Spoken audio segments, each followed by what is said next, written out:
Hello and welcome to the Audio Roast Podcast. I'm your host, Darrell Isaacs. Welcome to episode number 5.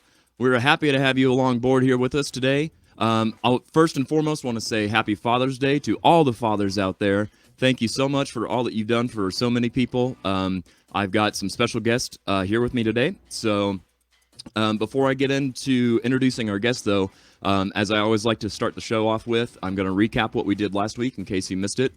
Which you shouldn't have missed it. So last week we did our first ever classic album clash episode where we pitted the Backstreet Boys albums Backstreet's Back versus Millennium and went down track by track and decided on a winner and had a really good time doing that. So I had help from Zach Newton and Rachel Adams on last week's show. So I first and foremost want to say an extra thank you for them because on those classic album clash episodes, they take a little bit of extra homework from the people that are on the show with me because they have to listen to both albums in their entirety to kind of be able to keep up with the track-by-track listings. So again, thanks to Zach and Rachel for being on the show last week. Next week, we are going to go country. We're going country next week. We're going back to the year 1980. And I'm going to have special guest Johnny Cross from Cross Entertainment here with me, and Erin Gabrielle Powell. She is a fantastic bartender over at Shuffle here in Springfield, and formerly of Wicked Shimmy. You know, we might learn something about that as well. So stay tuned for that next week. This week, however, we've got all kinds of fun stuff in store. But before we get into that end of the business, I've got other business I want to take care of. And that is this little snippet that you saw in the intro here. This isn't just a bunch of random stuff. We are now available across 10 platforms at the Audio Roast Podcast. So you can watch along with this stream that's happening right now live on Facebook. If it's easier for you to throw it up on the TV on YouTube, whether it's through your gaming console or whatever streaming device you might have, go ahead and you can switch over and do that now and still be live with this with the live comments and stuff. So either way that you prefer to listen and watch is fantastic. I will be uploading clips from previous episodes onto YouTube as well as full episodes, so you can go back and watch kind of everything we've got in the archive so far. We're also on social media platforms such as Instagram, Twitter, Facebook. I'm not really a big Instagrammer, and I'm hardly a Twitter user, so I'm going to try and do better about doing that. But the big announcement is this week we're finally officially across all platforms, as you see, available on audio only as well. So if you don't want to spend the time to sit and watch us and watch along with the live streams even, if it's easier for you to pop in some earbuds and listen while you're at work, or if you're listening in your car on your way to work, or however you want to listen to it, I'm trying to give you as many ways as possible to have access to the show, however you see fit. So you can catch us now. We're officially on iTunes. It's like a 10-day process to get approved for that. So finally, just shortly after last week's episode is when we got approved. So I've got some previous episodes that are already uploaded on there, but I'm going to try to keep on a quick turnaround with that and have episodes uploaded the same day that they're aired live here on Facebook and YouTube. So that means that hopefully by later today you can check out this episode tomorrow while you're at work or whatever on iTunes. You can also check it out on Google Podcast, Spotify, Stitcher, or Podbean on the Podbean map. And as always, you can always email us at gmail.com to send in any kind of requests, suggestions, comments, game ideas. Even if you just want to be a guest on the show, let me know. Just send us an email, and we'd love to have you on. So that's what's going on in there. The other piece of business I've got is it's been a roller coaster, has it not? There is so much to say and a lot of opinions going around right now, but the great thing is the opinion that most people have is one and the same. We were like this close to losing a very big staple, a big part of the local music scene here in Springfield. Jimmy made the heartfelt announcement that he was going to have to pull the plug basically on the Outland complex in general. So the ballroom, the Outland downstairs, front of house lounge was all done, like officially it was done, and without really getting into it, because there's so much content there that I think it might be good to save for a bonus episode or something perhaps. So I don't want to get too deep in that, but I just really want to say to all of those of you guys that signed the petition, you know, and even if you didn't, even if you just posted on your Facebook and showed, you know, you took a stance against the what would have been new owners, good for you. I'm glad that you weren't afraid of getting blackballed from the new venue or whatever, and being afraid to get booked for shows, because I think that's exactly the kind of situation that a person should stand up for. The Outland, the Rockwell, all of that whole complex has been for the last 20 plus years, has meant so much to the Springfield music community. So I'm really happy to hear that we all came together and pulled through. And I think there's a ginormous thank you due to Jimmy Koch for at the last minute backing out of the deal, and, you know, having the integrity to say, I've worked so hard to build this up, and it's going to be done in the snap of the fingers. And it's just, I mean, it was a horrible thing that was about to happen. So Jimmy, I appreciate you. I appreciate your friendship, your integrity, and your commitment to the community.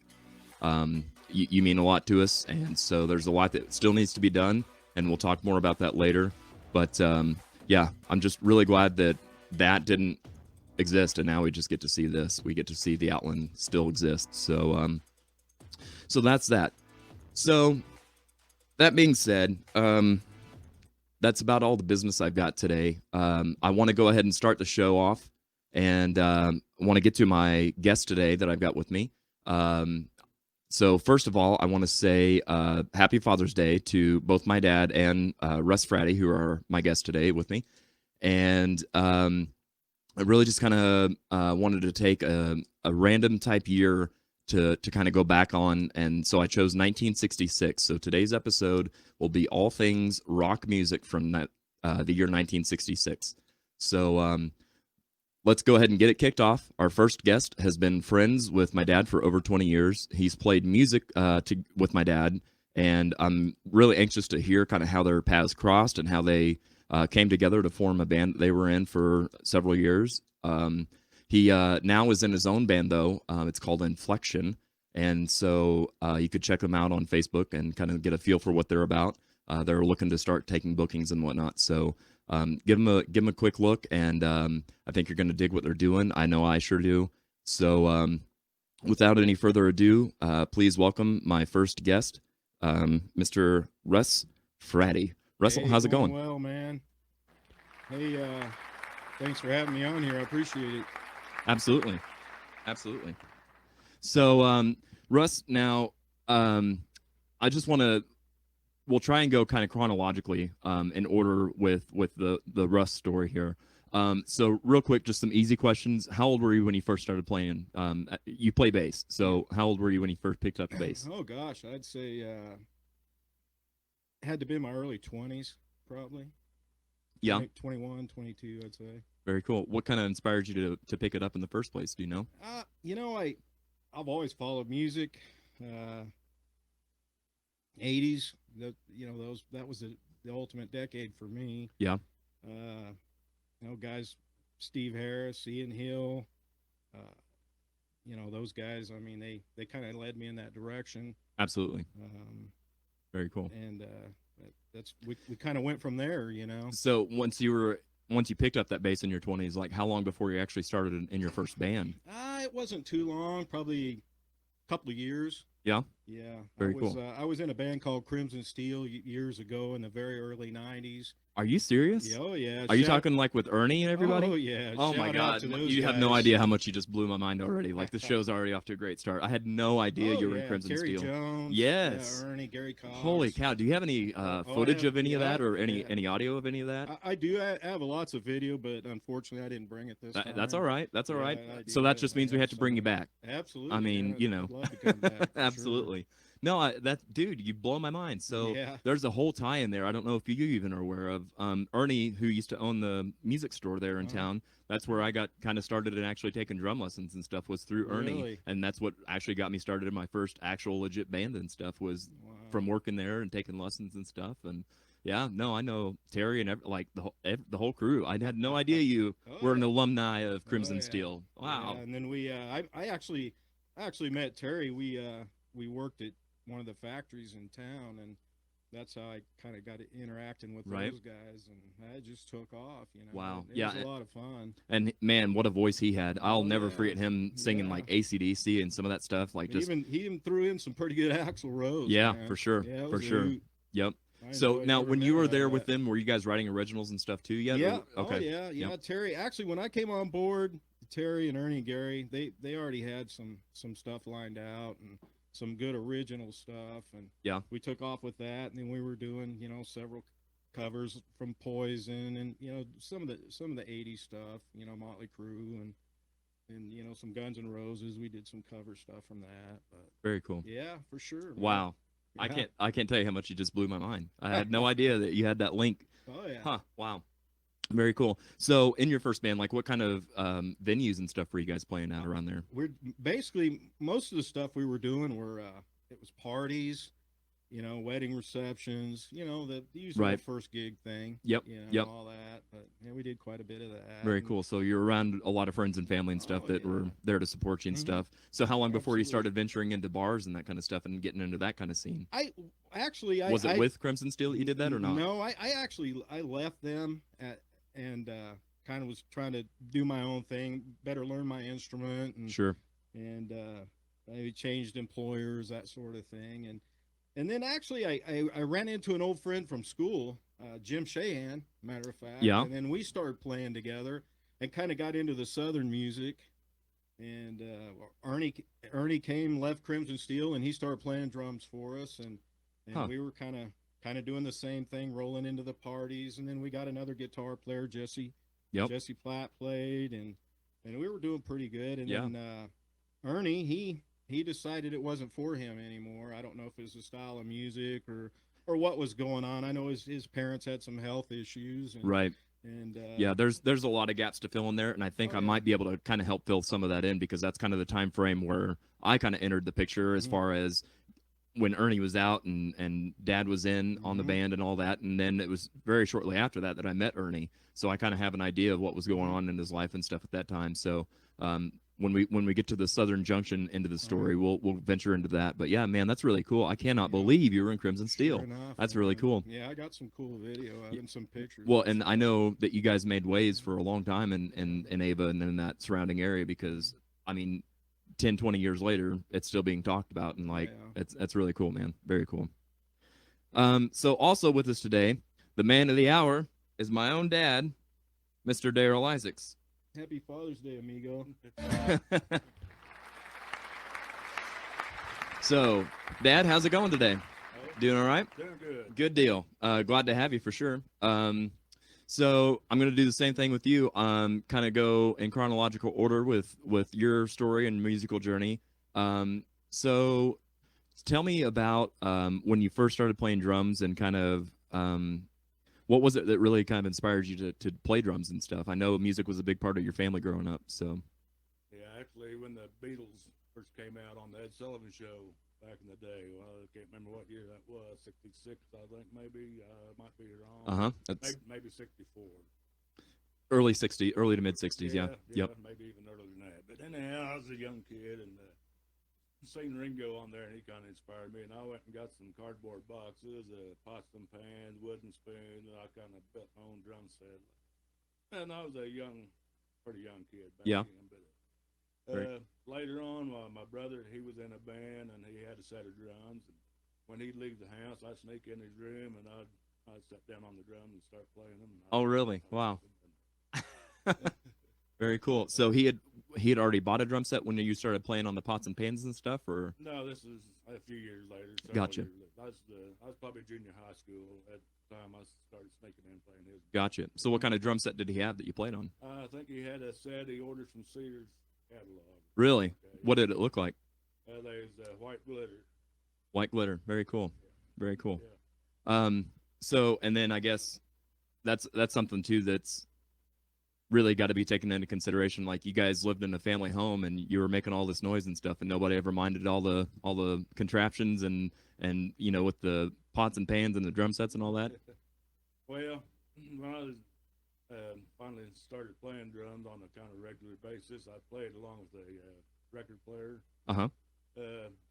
My room was upstairs in the two-story house, and there's our light in the hallway. You could either turn it on and off from upstairs or downstairs. Uh-huh. I'd be playing on it, pretty soon that light would flash on and off. And that meant that you're supposed to listen to whoever somebody's going to holler up at you. Oh. Dad would always say, well, when you get to my part, you can quit. Oh, that's funny. What a great sense of humor. Yeah. I can awesome. I can remember being a kid with Grandpa, and we'd be playing in the other room and stuff, and I'll never forget. I can still hear the sound of his voice saying, "Quiet down with all that racket." Did you ever get any of those? Oh, yeah, yeah. Yeah, neighbor kids come over and play, and wintertime maybe we'd be playing upstairs. Yeah, I heard the same word. Yep. But yeah, I don't know, we lived 3 or 4 blocks from the schoolhouse there, and I know that, like they'd be playing ball, have a ball game down there, and I'd be on my drums, and they told me they could hear me playing drums like 4 blocks away or whatever. Yeah. Which is saying something, because I know how you play and you don't beat the crap out of them. So Yeah. that's just the nature of drums. They're loud. So Yeah. that's cool. So you started playing drums. Your brother played drums. Was Johnny ever in a band? Your brother? Yeah, yeah. He's in. They had a pretty good band back then.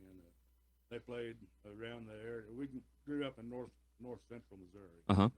Up around the Chillicothe, Missouri area. But they played in Nebraska and Iowa, and I don't know where all. Really? They played, but yeah, they traveled around a little bit.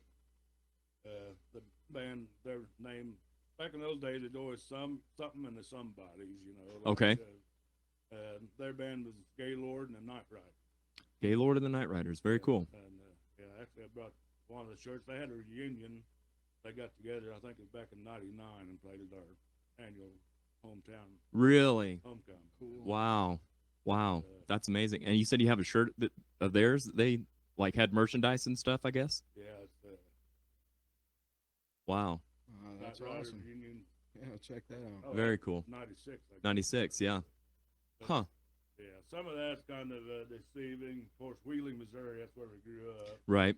He's got L.A., Paris, and Denver, but The world tour. the reason for that is the guitar player. He was in the Air Force. He retired. He's some kind of a major. I don't know. He's a major general of some kind of. But he flew for TWA, and he flew flights from L.A. to Paris. Really? Wow. So that's how the. So LA it did have player- some significance to have Paris on there. And the Denver on there was one of the guys living in Denver now. So. Huh. Wow. That's cool. So it's not just randomly chosen cities. That's cool.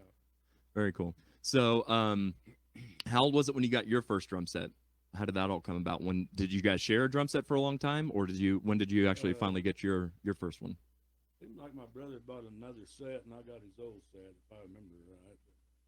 And as you can see, you'll probably show some pictures after a while. My set that I threw together was all different colors, made out of several different drums. Yeah. The picture that you're talking about has got I'll throw it up here at a later point, but yeah. So it looks like you've got a white sparkle kick drum, a white sparkle low tom, rack tom, and a red sparkle higher rack tom, and a blue sparkle snare. Yeah, and a chrome snare. And yep.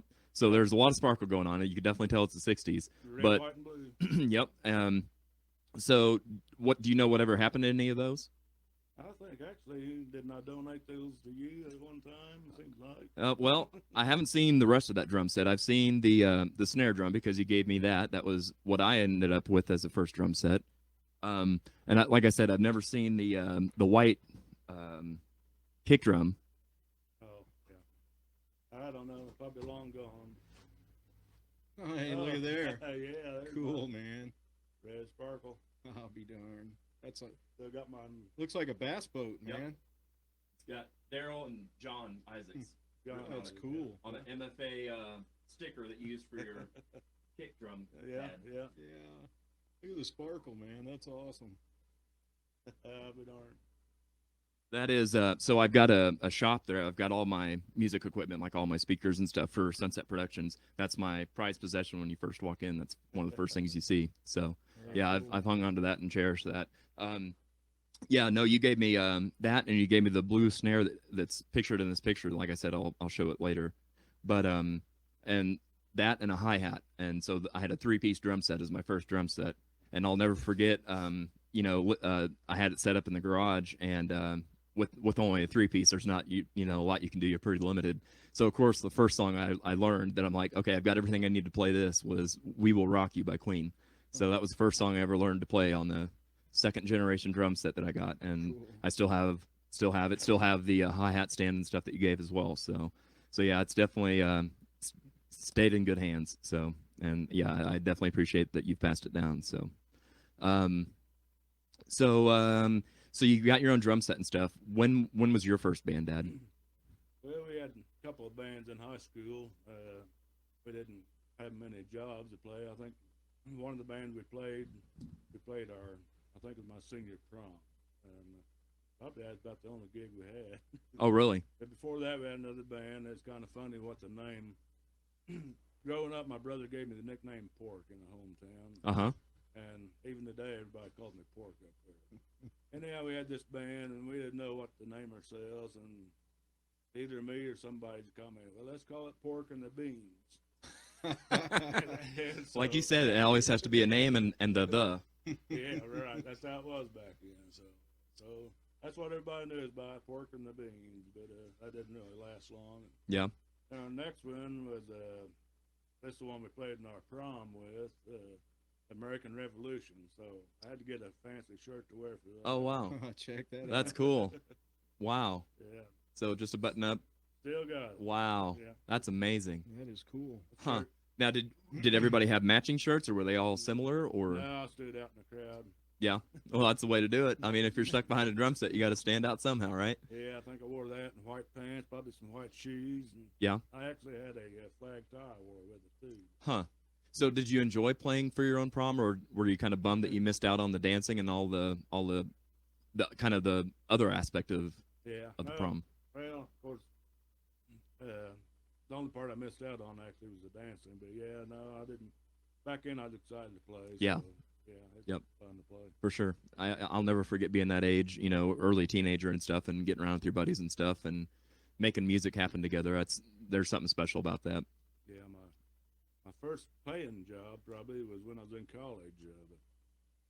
There's a bar up there called the Zodiac, and in the disco days, I was in college from 71 to 75. Uh-huh. And in 74, well, I was working at a Mattingly store. Mattingly's kind of like a small miniature Walmart, a five and dime store.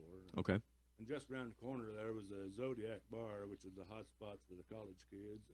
And there's a disco bar, just like you see on Saturday Night Fever or whatever show. Right. Yep. Had the lighted dance floors and the Really? lighted backdrop on the stage. And me and my manager from Mattingly's, we'd stop in there after work once in a while and have a beer. And they had a sign up as needing a drummer. Like for a house band or for? No, I was going to say, the way this is set up, it had a DJ up there and a drummer. Okay. And drummer just played along with the music.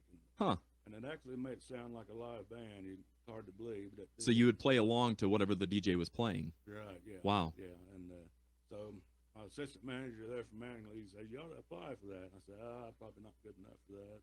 But you'd been practicing with records at home already. Oh, that's how I learned how to play. But, Yeah. But, so anyhow, I decided I'd play, and I went in there or audition, and they asked me to pick a song, whatever I wanted to play.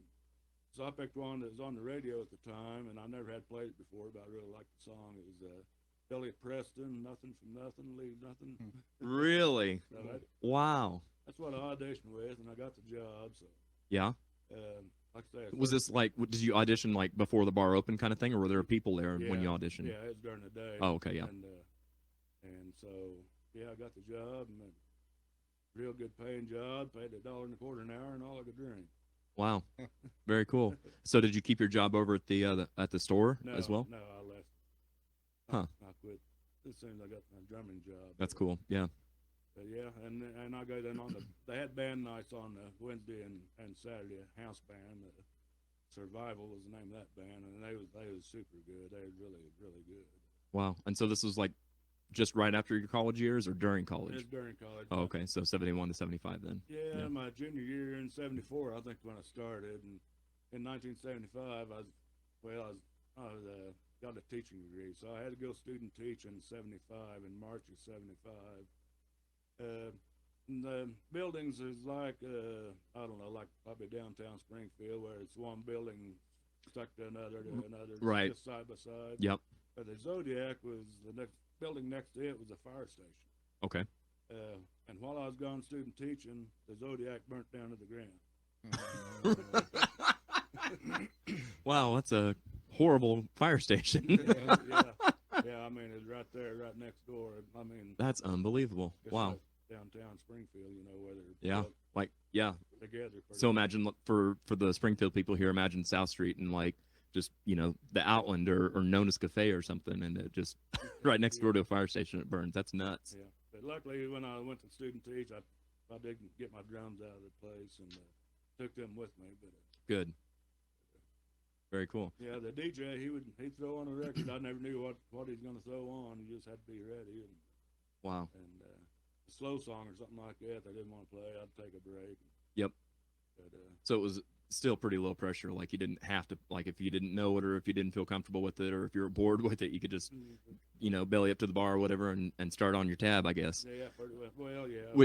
And that's, that's really cool too, because I've talked in previous episodes on the show about how I learned to play. Like whenever I first started, it was exactly the same way without knowledge that you had started just by playing 2 records. Now, I've also talked about on a friend of mine's podcast, on the Unsung Dreamers podcast, about how I remember after you were in bands and stuff, playing along to records and stuff in the spare room at the house. But I didn't know that that's how you started. Well, whenever I started, I would do the same kind of thing, except for I would just turn the radio on, and whatever would play, I would make myself have to learn and play to, and then I would change the channel so had a different style and a different genre and stuff, and try to keep up with that. So that's a lot of how I started as well. I had no idea that we were similar in that path. Yeah, I just had a little like a what you call it suitcase type Record player. record player, and yeah. And then later on, I got a kind of a stereo speaker. I don't know, maybe 5-inch speaker or something. But anyhow, it was an improvement. But Yeah. Yep. For sure. So the band that were there other bands before the Midnight Special between then and college? No, after college, I didn't play. Well, college, I graduated in '75. I think the Midnight Special band, and I started with them, I believe it was 77, maybe 76, 77. Yeah. So just a few years after a year or two actually after I got out of college. Gotcha. So how did you meet? How did you get involved in that and meet some of the people and stuff to? I can't remember. It seemed like they contacted me somehow, and I don't know how they knew me, but I remember going to their house and auditioning with them, and it's kind of hard because they wasn't plugged in the amps or anything. They just kind of on the guitars. Oh wow! So a lot quieter than you were used to. Right, and the drums were kind of over the power, and really had no idea what they was playing, but Right. But I did. So yeah. So did you have to start playing softer, or were you already a soft drummer from the get-go? Well, yeah, I don't get too wild with them, but then we started playing, and I know the second night I played, that we played after at a gig. The second night we played, the lead guitar player commented that I did a lot better than the first night. Oh, okay. So it took me like a night, to kind of Sure. know what they was going to play. And, Yep. Kind of a feeling out process then, yeah. But we stayed busy pretty much, played every Friday, Saturday night, pretty much every Saturday night, and a lot of times every Friday and Saturday. Now, is this around the Columbia area, or where was this at now? Up around Brookfield, Missouri. Okay. I think we played in Princeton up there a time or two, Sumner, Missouri, Salisbury. So are these bars, or are these schools, or where are you playing at? A lot of them was like Elk Club or Eagles Club or Moose Clubs, a lot of bars also. Sure. Huh, very cool. A few wedding receptions, things like that. And then how long was the Midnight Special together, or how long were you with them? I was with them, I can't remember if it was New Year's Eve of '87 or '88 that was our last Yeah. Gotcha. And that's kind of what I thought. I couldn't remember if you'd stopped playing before I was born in '83 or if you played a while after yet. Yeah, I'm So still playing. Well, yeah, because there's times that, of course, at the time your mom, she had to work sometimes at nights, and so when I went to play, I'd a lot of time take you and I guess actually also Denise there a few uh times, huh. and took you with me, and you stayed with my mom and dad, and Gotcha. while I went to play, and then we all went back on the next day. So Yep. Wow. Very cool. yeah, Yeah. Again, I'll show a picture later, but there's a picture of you with the Midnight Special shirt, like you said, probably getting ready to go to a show, and me so small I still have a pacifier in my mouth. So yeah, must have been a Friday night before a show, I guess. yeah, Friday or Saturday probably. Yep. Very cool. Do you ever keep in contact with any of the members and stuff from the Midnight Special? No, I really don't. Several years back, I don't remember, 20 years or so ago, we was going to get together for a reunion gig up there, and I was all for it. I kind of got excited about it. The lead guitar player, he didn't make it to work one day. They went up to check on him, he's dead. Oh, Oh man. wow. Wow. What was the lead guitar player's name? Which one is he? Kenny Kimball. Yeah. And was he from that area as well? Yeah. Yeah. The other three guys, they was all from Brookfield. I was a young one of the bunch. I think when he died, he was 62. He's fairly young. Yeah. But, Huh. So had they been together for a while before you joined then? Is yeah, that okay? Gotcha. I can't remember. They were together a long time before I got there. I remember them saying, I don't remember, 10, 15 years. Oh wow. Yeah. Wow. Huh. So what was some of the stuff in your set list? What kind of things did you play then? Well, played a lot of country and some rock. And I was just telling Russell on the way up here, I couldn't remember a lot of the songs. I know some of the rock songs that we played was like Smoke on the Water, Taking Care of Business by Buck and Turner Overdrive. Uh-huh. Gosh, can't remember, but we played some George Jones, Merle Haggard, some real old one like Ferlin Husky, you know. Oh wow. Yeah. Yep. Good So it sounds like country. what we would consider nowadays like classic rock and classic country or outlaw country kind of thing. Yeah. Yep. That's cool. Yeah, that's really cool. So, another thing that stands out to me as a memory, kind of from that era, like I said, after you were in Midnight Special, is obviously whenever I was old enough to start actually having memories and stuff. But another part of your playing that I remember was you had a acrylic Ludwig set. When did you get that? Was that for Midnight Special? Kind of during. It was shortly after I joined, I guess. I played with the old set there that you have a picture of. Right. I know. I remember I started out with those, but shortly after I bought the Ludwig, their clear Vestalite plastic drums. Bought them in 1977. The drums themselves are 1975 model, so they was 2 years old when I bought them. I gave $500 for them. Oh wow. The lights looked really cool through them too. Yeah, man. yeah, for sure, for sure. It's hard to not have a clear set look good in any light. Yeah, it's. But back then, $500. I think I was making maybe $650 a month. Right. Yeah, that's a high dollar drum set for sure. But Ludwig makes and still makes quality equipment that's able to last for forever. So. Yeah, I still got my Ludwig. Yep, that's really cool. Another thing that I remember from way back then is the drumsticks that you used, or at least had a couple pairs of. I remember right here on the screen. I went ahead and went to the website. Hot Sticks is what they're called. Yeah. And you had that pink set with the black tip. And another fun thing that I remember about them is once you had one end worn out, you just flip it around and start playing with the other end. And so both ends looked like a drumstick by the end of it. I still got them, and actually, I think one of the tips is completely broke off of one now. Really? But yeah. So was that something that was like just kind of a one-off purchase kind of thing, or was that something that like that was your favorite stick to use? Or Yeah, just my favorites. That's Yep. all I played. I didn't really know a lot about them, so like I said, I looked them up on their website, and it says that back in the late 70s, Hot Sticks was the first modern drumstick manufacturer to develop a consistent method of applying durable, high-gloss automotive quality finishes to drumsticks. Over the years, Hot Sticks continued to refine and perfect this exclusive process, and today we offer nearly 36 color choices. So yeah, and I'm not sure, if I remember correctly when I looked this up on their website, I think they stopped in like mid 2000s or 2015, 16, somewhere in Oh, there. really? Yeah, So I don't know if they're still around or not, but I'll say it's too bad. I'm about due for a new pair. yeah, I could imagine so. I could imagine so. I play electronic drums now, so they're not as hard on the sticks as Yeah.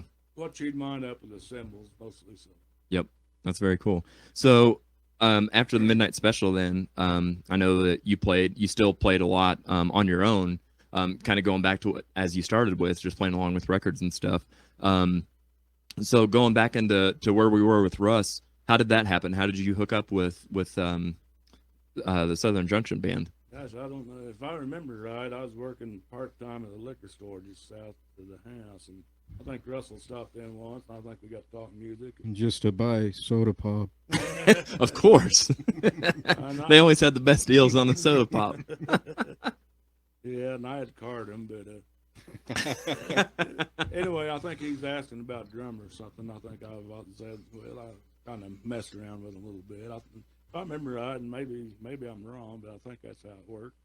So Russ, this was, I'm assuming, shortly after Ernie left, and Yeah. you guys were still trying to keep the band together and on the search for somebody. Absolutely. That's cool.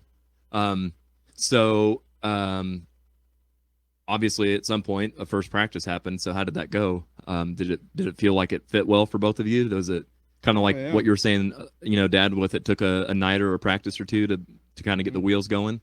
Yeah, I felt lost most of the time, and actually the video, I think I'll give you a DVD of this. Yeah, I was lost most of the time. You can tell by my deer in the headlight look on my face playing. But Yeah. What did you think, Russ? I liked Darrell for a long time, knew him for a long time, and I felt like he was a welcome addition. Yeah. We set up. He had the perfect venue for us to practice in at that time, and Yep. we set up there, and it was all go. And So had you gone into the store and chatted with Dad before, or yeah. so you kind of had a existing relationship that way, Yeah. like customer to merchant kind of thing? Yeah. Yeah. So just randomly one day you started talking about music and was about like, "Hey, I'm in the band. drums. We need a drummer." Mhm. And Dad's like, "Well, I kind of play." Someone may have mentioned to me that that Darrell he played or Yeah. something, and I'm like, Darrell Isaacs, yeah. He said, The guy from the soda pop store? Yeah. We stopped in there, and it just kind of took off and went from there, and set up in his building, and Yep. had a first practice, and just kind of went from there. Very cool. It was very good. It was a good time. So some of the band members you've already mentioned, but I remember Jim played guitar and sang lead, and you said that he had joined shortly after Crimson Steel. Is that right? Yeah, Was he in Crimson Steel or no? No. Okay. No. Actually, I went to school with Jim. We went to the same high school from California, and I just ran into him. I didn't even know he was out here. Really? Yeah, and it was kind of interesting. Huh. Actually, his brother-in-law, he was out here first, but long story short, ended up moving him to Hartville, and got to know him again, and he played guitar, and that's how I kind of got in with Jim, and of course we had Ernie, and I knew Ernie from the Crimson Steel days. Yep. And What about Jesse? How did Jesse, the other guitar player? Jesse come about from Misty. I don't know if you remember. Yep, I do remember Lane. Misty, Misty yeah. Lane. She came to a couple of our practices and mentioned. She said, "Hey, my boyfriend plays guitar." I'm like, "Yeah, all right, all right." So one day she brought him, and I was like, "All right, So I went outside in my building that we had set up, my studio, and we took off. Ernie and I and Jesse. Jim couldn't be there for some reason that day. I don't know, whatever. That doesn't matter right now, but.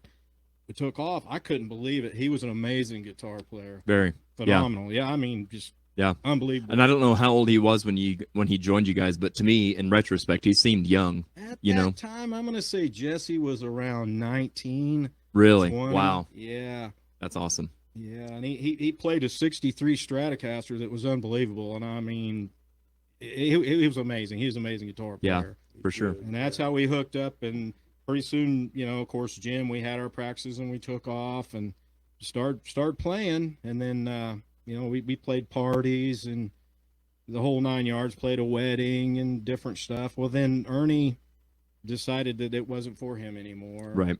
And that's when we come out and we got Darrell, and we just kept right on trucking and took off and started doing the parties.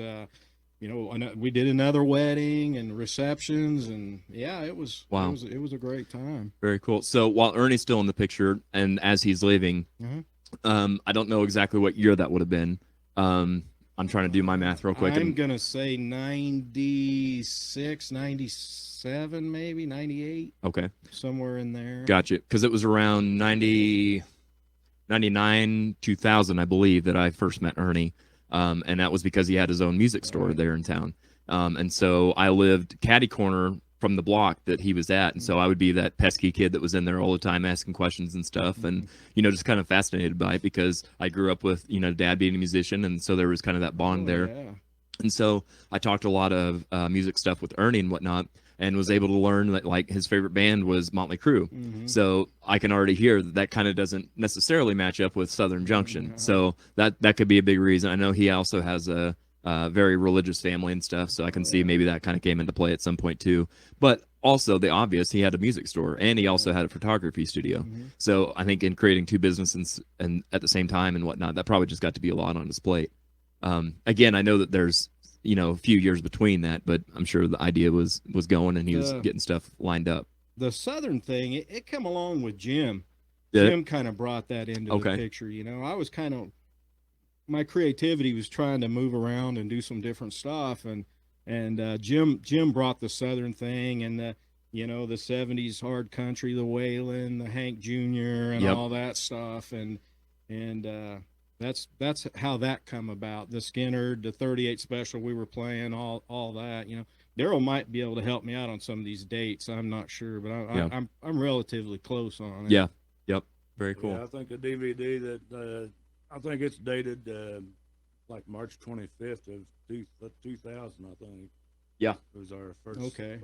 First practice. Okay. Well, I was way off then. Yeah, I was thinking that was probably. I still had hair then.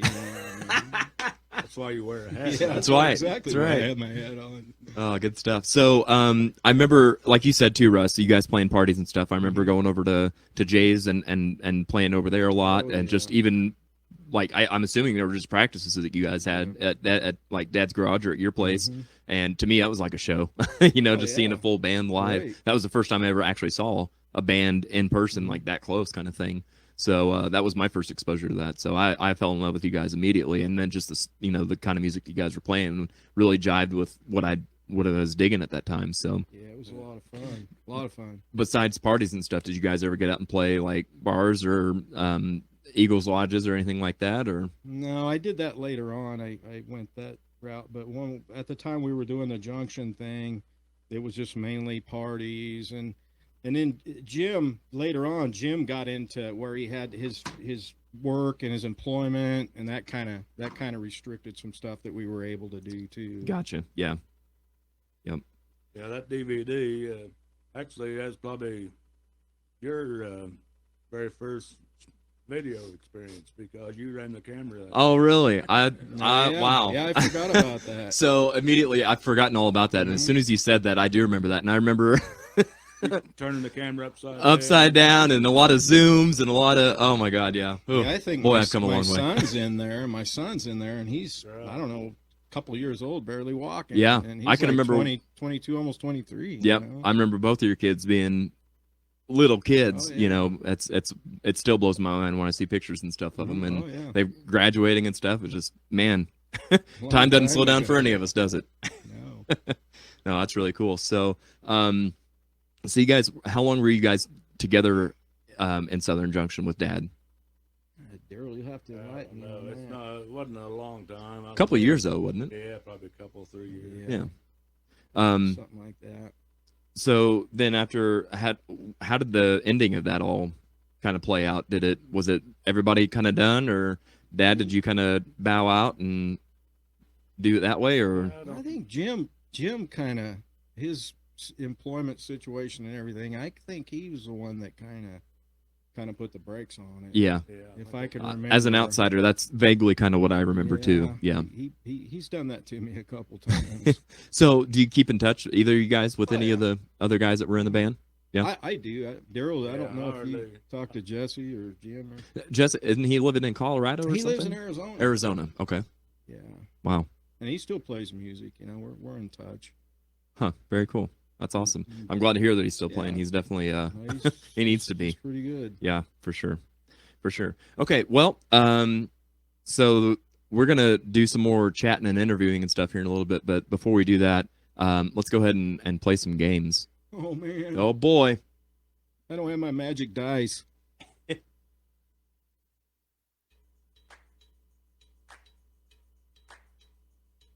Are you interested in being a guest? We want you. Please message or email if you are interested in becoming a guest for the show. We'd love to have music lovers of all kinds join in on our fun. Message and follow us on Facebook and Twitter at the Audio Roast Podcast. Or send us an email with questions, comments, suggestions, or topics you'd like to hear discussed to the Audio Roast Podcast at gmail.com.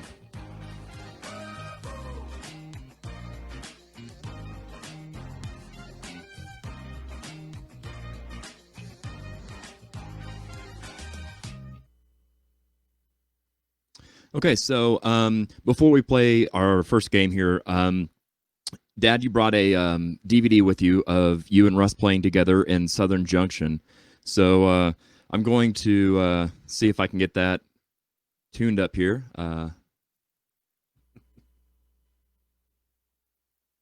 All right, let me see if I can get this queued up here. So this is some Southern Junction for us. Wow. Back in the day. Back in the day. Our very first practice. Yeah, make sure that's told. Darrell's audition, but he didn't realize he was already in. Right. Well, he was in because he had to hook up at the soda shop. Exactly, the soda pop shop. He could have showed up with a Yep, tambourine and he he would was have still the been in. Oh, funny stuff. All right, let's see if this will play for us here. Looks like it's going. There we go.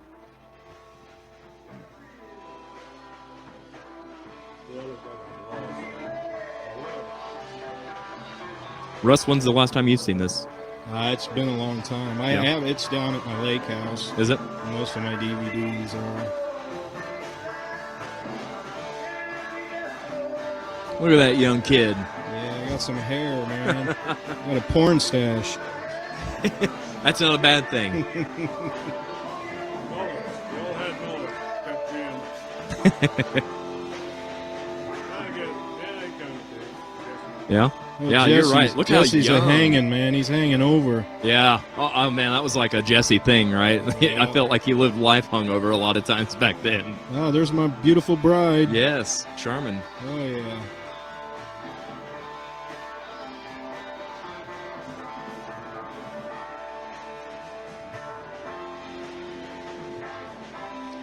Yeah, that was back in the day, man. I know that says 2000, but it's got to be before that, isn't it? No, this would have been in 2000, I think, because I moved down and started living with Dad in my, I think, junior year or somewhere around there, and I graduated in 2001, so that would be accurate. And Brother Jim, Yep. he's a little grayer now, too. Yeah. I always liked the way that Jim sang. I thought he had a nice sang voice. good. Yeah, he did. He sang real Especially well. like in some of that southern rock genre, like he was very suited for that. Oh, yeah. A lot of Skinner and stuff. Yeah, towards the end there, we were doing Blackberry Smoke and all kinds Really? of Red Dirt stuff. Wow. Oh, yeah. It was a good time.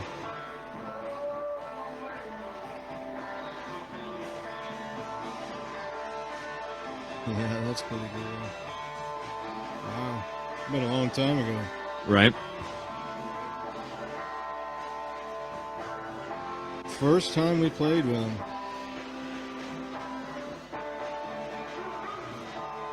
Oh, there's my offspring. There you go. That's what we're just talking about too, like how Yeah. young he was. Yeah, he's a giant now. And your kids are how old now? I think Michael's 22 and Jessica's 20. Yeah.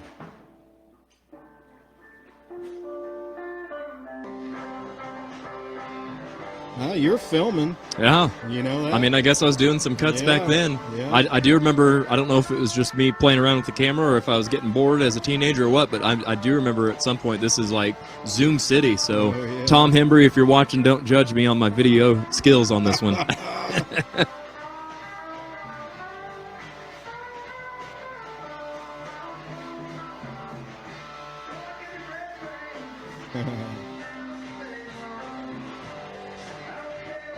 What really blows my mind is that some of you guys in this, Russ especially probably, the age that you were here is probably about the age that I am now, and that blows my mind. Yeah, I'm going to say should have been my early 30s probably. Yeah. Oh, yeah. Yeah. Yeah, really? Yeah, really, yeah. I'd have been 46. Yeah. Yeah, I'd have been 33. Yeah. Ah, look at Darrell, man. Yeah, looking He's young a as all mullet get king, out. got a porn stash.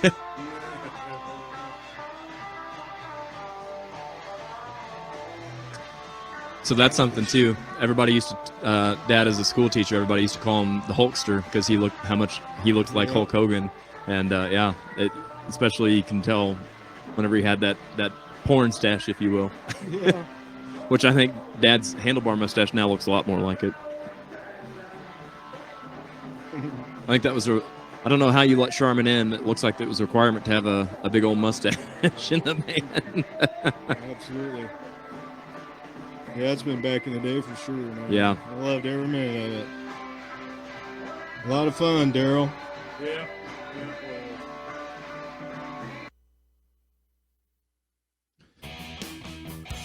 So let's get together and help out the Outland Complex. Go to GoFundMe.com, and then in the upper left-hand corner, search for the Outland Ballroom, and help donate if you can. Be sure to share and help spread the word. If we lose the Outland, we stand a high chance of losing an entire local metal scene, as well as lots of local rock and indie acts. Help keep all styles of music alive here in Springfield.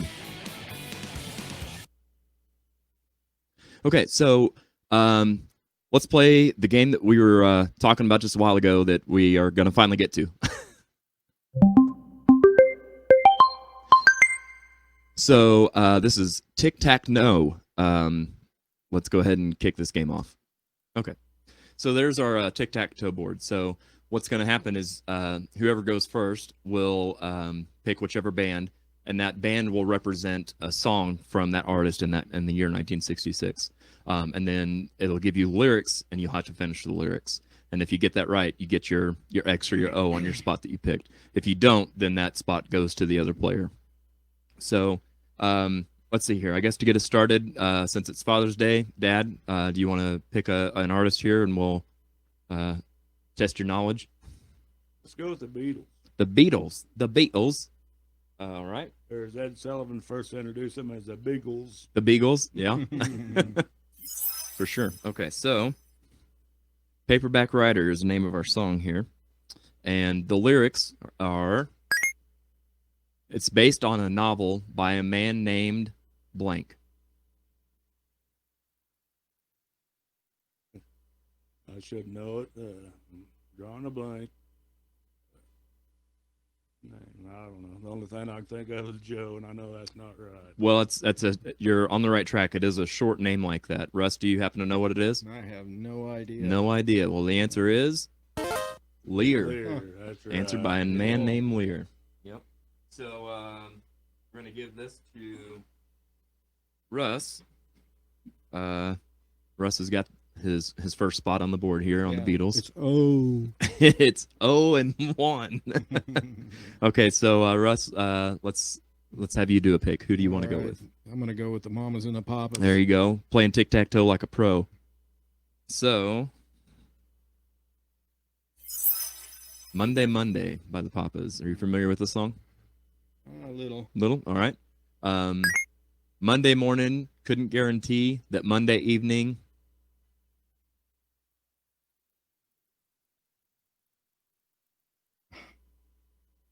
I can't believe I don't know the rest of that. Well, I felt on mine. Yeah. Some of these are harder than others. Some of these are going to be yeah. really easy. Can we say the Wrecking Crew did the you know, all the tracks for them. Right. Yeah, that's an entire podcast. I'm glad to hear that you're well aware of the Wrecking Crew, Minnesota Wrecking Crew. So any guesses?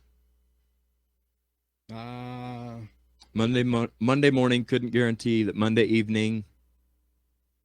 I can't. No? I can't think of it. Okay. I should know. I'm gonna get in trouble when I get Oh home. boy. Oh, is Charmin a big Oh yeah. yeah, she's big into the mamas and the papas. Yeah. All right. Dad, do you have a guess?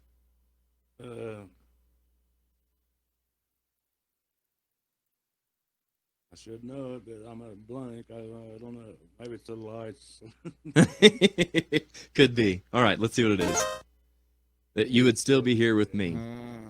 Yep. So That's a bummer. it is. So back to the old board here. It looks like Dad got you blocked on one route anyway. So Dad, it's your turn to go ahead and pick another pick here. We'll go down to the monkeys. The Monkeys. All right, good pick.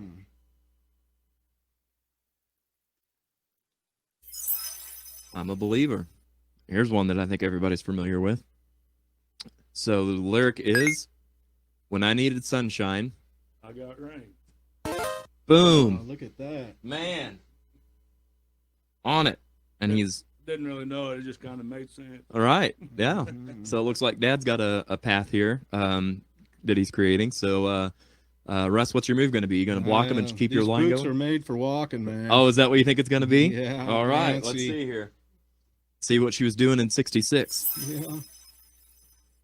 Boom. Ooh, look It's- at that. Wouldn't you know it? Yeah. It's like she only had one big hit. Yeah. I think Russell sings that song on his way to work every morning. Yeah. Oh, absolutely. He told me that he requested it on the Work car ride up. boots. Yeah, work boots. Yeah, work boots. All right, so let's see what she's saying here. She says, "You've been messing."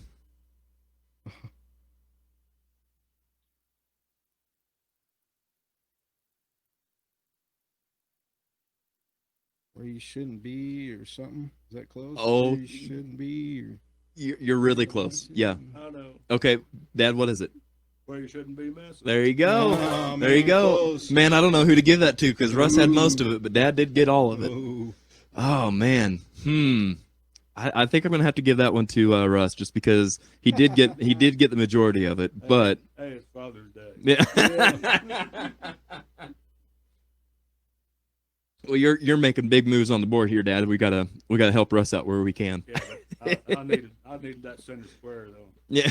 Yeah. Back to that Wrecking Crew thing. They did all the music for all these bands, didn't they? A lot of them. Yeah. Yeah. They did a lot of I That's think what I Motown thought. work and stuff too. Yeah. Yeah.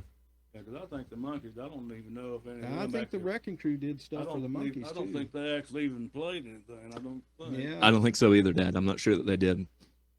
But, you know, the Monkeys, they sold more records than Elvis and the Beatles combined. Isn't that Oh, nuts? that's an interesting. Wow. That's interesting. Huh. Wow, that's crazy. That's pretty mind blowing. Is Hated that to get off our records in track. general or records in the U.S.? I don't know. I just heard something like that on the Huh. TV. The other Wow. day, but Well, we'll have to look into that it's because hard, that's hard to believe. But for sure. For sure. Yeah, those kind of stats are always interesting to hear. So, well, he's blocked your middle spot here, Dad. So where do you want to go? Do you want to try somewhere on the bottom or the right side here? let's go with the Beach Boys. Hey, so funny story about the Beach Boys. Whenever Dad gave me that set, like I told you, it was a small little 3-piece set is what it actually started out as, hi-hat, snare, and kick. And once I mastered We Will Rock You, which took all like 10 minutes, the next band that I went to was the Beach Boys because it reminded me a lot of what Dad used to play and stuff. I remember Dad playing Wipeout and that kind of thing. So that's kind of what I got my start was with learning the Beach Boys. So let's see what they were doing in '66. Barbara Ann. That's what they were doing. Yeah. That's not spelled right, but You've Got Me Rockin' and a Rollin'. Rockin' and a Reelin' Barbara. Yeah. Boom. Good call. Man. Yeah, that was a Wilson brother that was a drummer. He drowned or something, didn't he? I believe he Yeah, did. Dennis Wilson. Dennis Wilson, he yeah, drowned, yeah. Actually. And I never can remember the relationship with Brian Wilson and Hart. Is that a niece? What was the brother's name that drowned?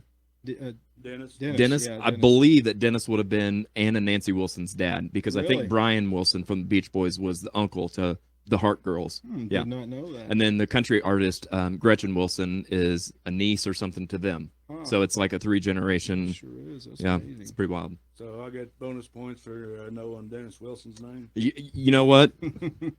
You make a good argument. That's for Yeah. sure. Okay, so now we're back on the board here.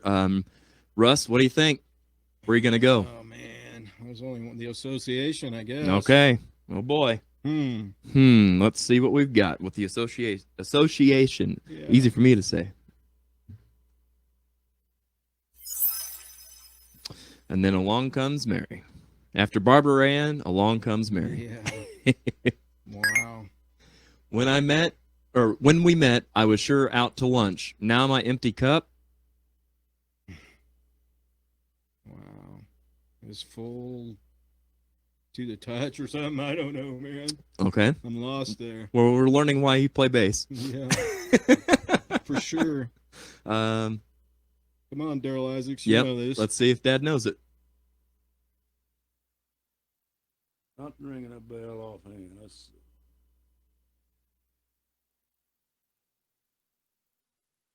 I don't know. Runneth over. Okay. So before I reveal this answer, it's actually pretty funny how your mind can play tricks with you, because whenever the song came up in my list to put on the set list or whatever, I definitely remember the hook of the title of the song, and then along comes Mary. But the verses and listening to them back, it's almost like listening to a rap song. Like it is a lot of words crammed into a little space. So First generation rap. right, yeah. So when we met, I was sure out to lunch. Now my empty cup tastes sweet as punch. Oh, Yeah. wow. Yeah. Yeah, Yep. I never got that, man. Yeah, I remember that now. No. So it looks like because of that, Dad has stolen your spot, and because of that, man. we've got a winner. All right. Winner, chicken dinner. Yeah. Now, That hurts me in the guts and livers. oh, well, I tell you what, since it's Father's Day, I'm going to give you a chance to redeem yourself too, Oh, Russ. no. Here's what we'll do. We've got 3 spots left on the board. We'll go ahead and finish them out just so that for the perfectionists and completionists that are watching along Yeah. knows that this is an actual, that there's stuff behind there. Right. So which band do you want to go with? We're going to go with the Trogs, man. Okay. Wild thing. Yeah. Oh, is that what it's going to be? Yeah. All right. That's the only song I had. I totally agree. You make my heart sing. Wild Thing, I Think I Love You. I know that one. Yeah. Okay. Let's see if Russ knows it. I want to know for sure. Pretty close. That's it. But Yeah. I want to know for sure. Yeah. I didn't even think he was born yet. I wasn't, man. Mom and Dad was still dating. He wasn't born yet, probably. let alone born to be wild. All right, so that takes care of the Trogs for us. Yeah. Dad, you want to do the Rascals or Loving Spoonful? Live on the edge, man. Go the Rascals. I have a toss up on that one. Okay, we'll go the Rascals. All right. That's a little rascal. I know alfalfa. But do you know Good Lovin'?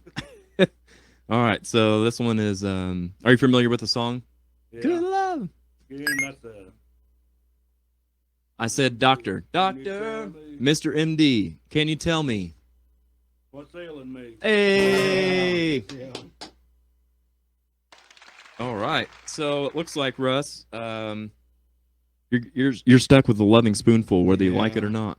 I'm just not doing very good. That's all right.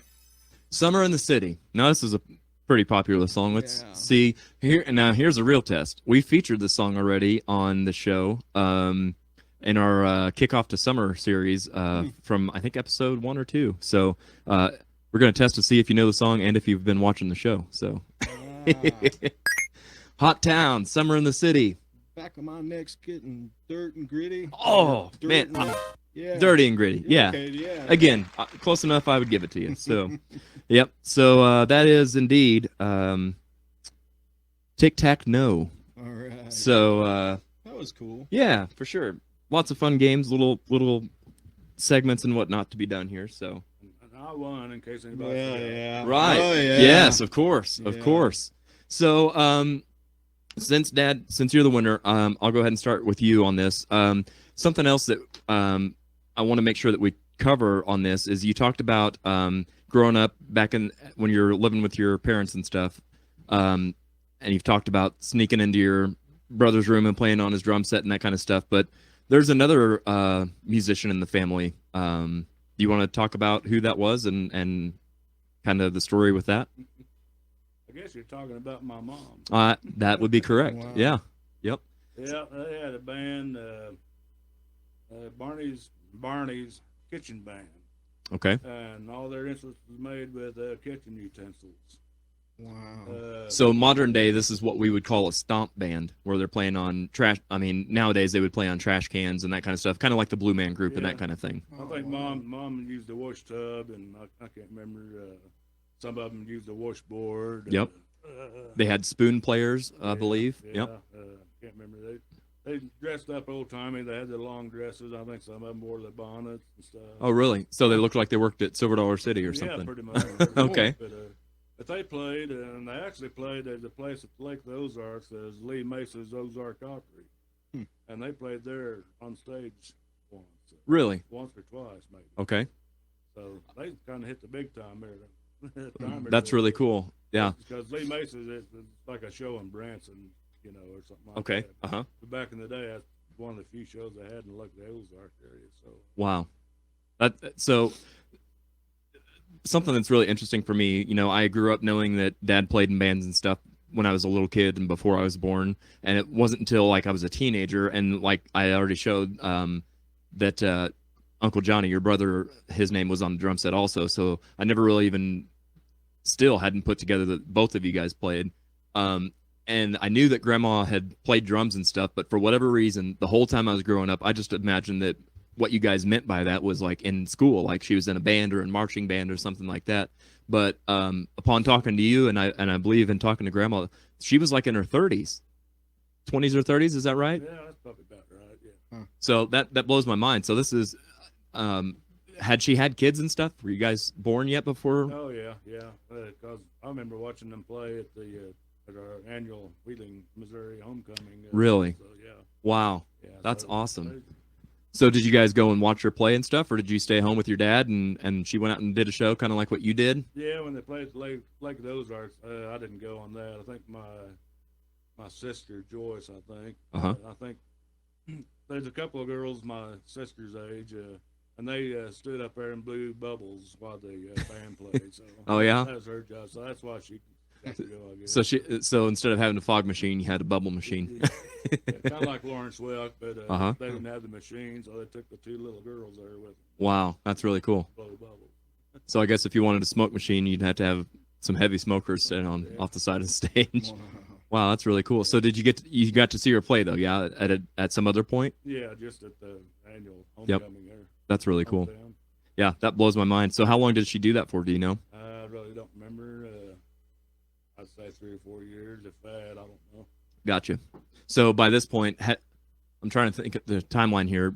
She was playing in the kitchen band. Had you started playing music yet at all, or not? I can't even remember how old I was. I was probably between 10 to 13, so I might have just Kind of right on the brink there. might have started just playing or something. Wow, that's so cool. So another question that I want to make sure that we cover is we've talked about how you're a drummer, but I know that you also play other instruments. I can still remember in your spare room in the closet or something, you had a mandolin. So you also play mandolin, is that right? I've got a mandolin, but no, I don't play it. Gotcha. I mean, did you buy it just with the intent of learning how to play it and stuff? And Actually, I had a Christmas gift, I think, from your mom. okay. She gave me. I was a big Ricky Skaggs fan back in the 80s, I guess. Uh-huh. And I thought, boy, he makes it look easy. I think I can play one of them. Yeah. But no. Yeah. Then you find out real quick how incredibly talented Ricky Skaggs is. Yeah. You bet, yeah. Yeah. I've got a friend of mine who is in the entertainment business and drives trucks and buses and stuff. And if I remember correctly, he had Ricky Skaggs one time on tour. So he always talked about his musicianship and stuff. And he's an amazing player. Super fast fingers. So yeah. I do have an electric. It's made by Gibson up at the phone. Called a Mando Bird. A Mando Bird, okay. And it looks like the old Gibson Firebird, Mm-hmm. but it's about the length of a mandolin. The frets are not the same as a mandolin, so that's how they come about the name Mando Bird. Because it's kind of a hybrid, yeah. Yeah, but so I play it a little bit now. Well, I play it about every day anymore, but yeah. I make noise with it. Now I'm trying to think. Is that a 4-stringed instrument or is it? It Okay. looks similar to my old Thunderbird. Does it? Yeah. Yeah. Very cool. Yeah, you can buy them 4-string or 8-string. I don't even think you can buy them anymore. I've tried to It's a find miniature version. I've tried to find another one, and I can't even find it. Huh. Wow. I might have a high dollar deal there. Yeah, for sure. Mm-hmm. Wouldn't be your first. When you invest, you invest wisely on good stuff. So yeah, you've got a good picker, as they say. Yeah.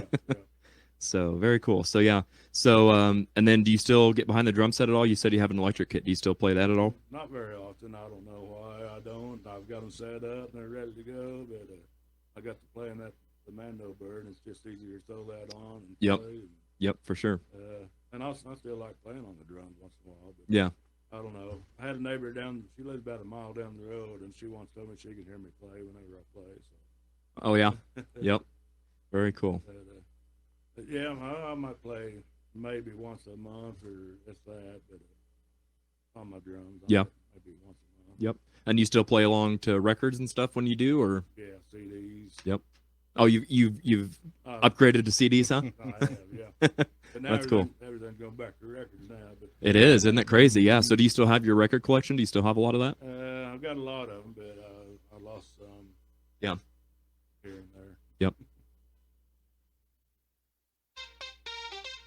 Check out the Dirty Saints live this coming Saturday, June 27th, live at the Riff.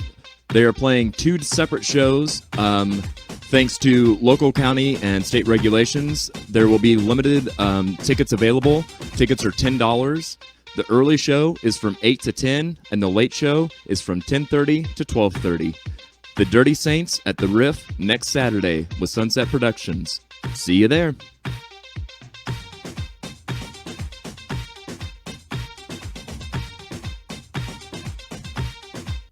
So let's go ahead and play another game. I had fun on the last one, so we'll do another one. This one is it's not really a game so much, but it's a really popular segment. Like I've said many times before on the show, this is actually the synopsis of what the show was going to be entirely. It was going to be called this, but instead I incorporated it as a segment. So this is called Covering Covers, and we're going to be listening to little like minute and a half segments of people play songs from 1966 and kind of their spin on it.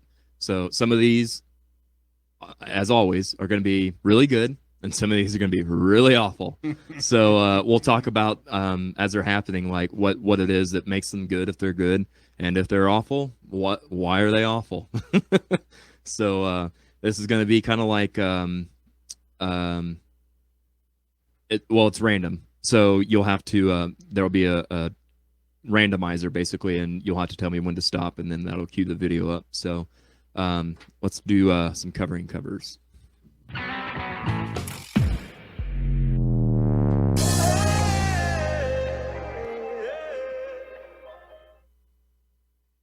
All right, so let's see here, Dad. Again, it's Father's Day, so we'll start with you on this game. I'm going to go ahead and start the randomizer, and whenever you are ready, just tell me to stop.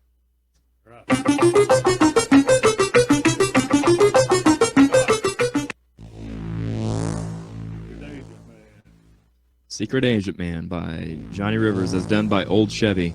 Okay, so let me go through my Rolodex here. I always try to have some information about this before I play it. Secret Agent Man by Old Chevy. This was uploaded September 22nd of 2014. This video has 10,000 views and 2,000 subscribers.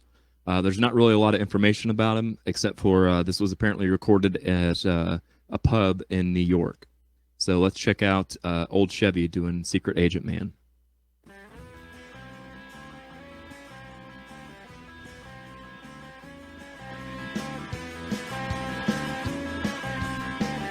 very rockabilly.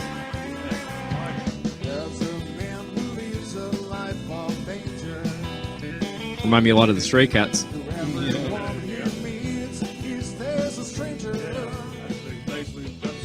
It is. I think I saw their drummers even standing up the same. Yep. Upright bass. Russ, have you ever played an upright bass? I never have. No? Or you're smart for not wanting to lug that thing around. Yeah, absolutely. I do have a fretless Fender. Do you? Jazz, you know. I play it. So. That's pretty cool. That is cool. I like the branding. Like I like their look. They look like they could be auto repairmen from the mechanics. 50s or 60s. Yeah. Yep.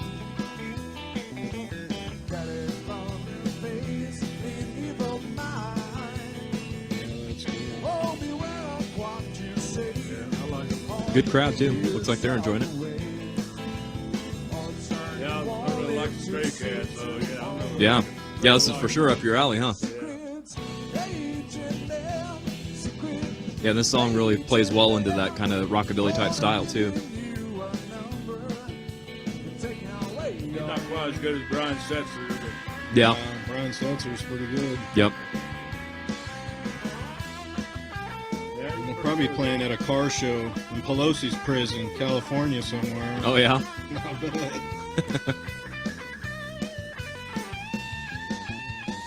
Wow, those are some runs on that bass. Did you hear that? Man. Yeah.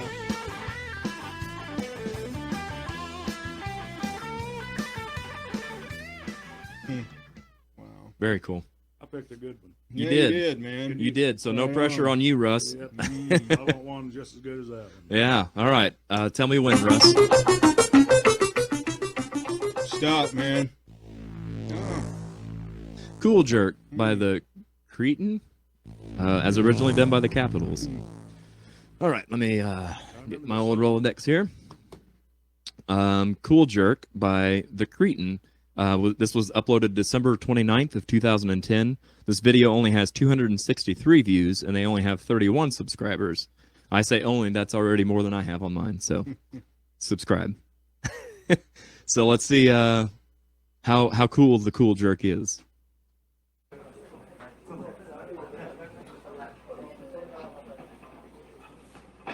Three-piece.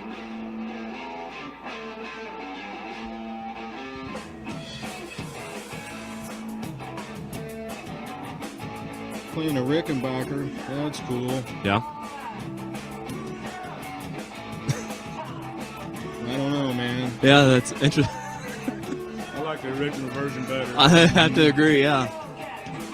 I think their Asian accents are far too heavy. Yeah. Cool Jerk. Wow.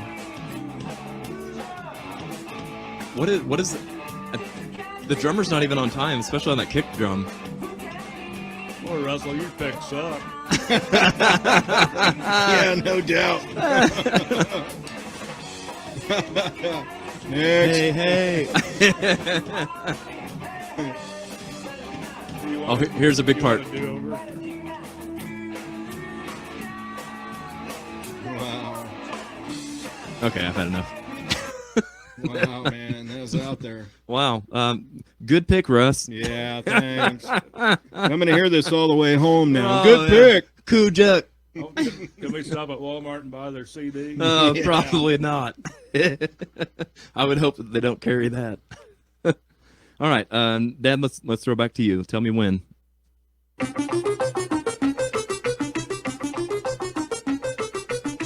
Yeah. Oh, man. Oh, Mellow See Yellow. that picture? Donovan. That's how you pick them. That's right. Donovan is actually one of my favorite 60s artists. Like, I love this song, Mellow Yellow. So, and flipping through my Rolodex here, this is Mellow Yellow as done by Donovan, but the name of the band is called Mellow Yellow. Now, they're not just a Donovan cover band. They're actually, according to their YouTube page, the ultimate tribute to the psychedelic era. So this is recorded on April 16th of 2010. They have 5,500 views and 108 subscribers. And this was actually recorded in the Vergennes Opera House, I think is how you say it, in Burlington, Vermont. So let's hear some Mellow Yellow and see how they're doing.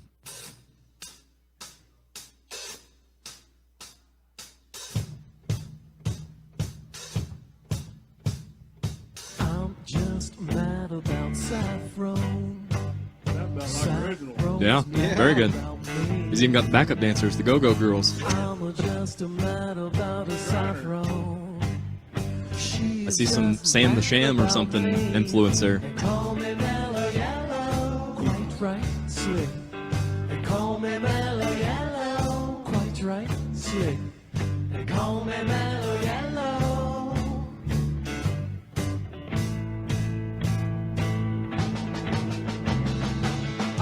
Just a mad about 14. Yeah, that sounds a lot like the originals. It does. That's really well done. Mad about me. I'm just a mad about a 14. She's just mad about me. Horn section and everything. That's cool. Call me Mellow Yellow. Right, right. They call me Mellow Yellow. Quite right, slick. They call me Mellow Yellow. Did a pretty good job. Yeah. They've got a cool image, too. I definitely see why they were talking about psychedelic era tribute.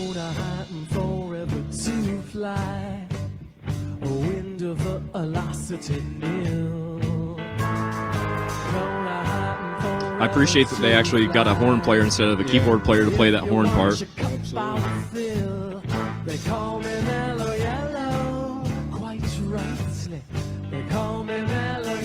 I don't think I ever knew the word slick was in there. I thought it was just quite right.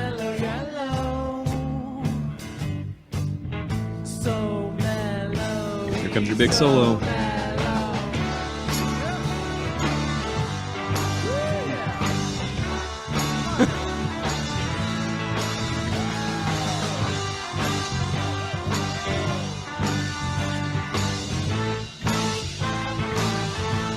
Tight.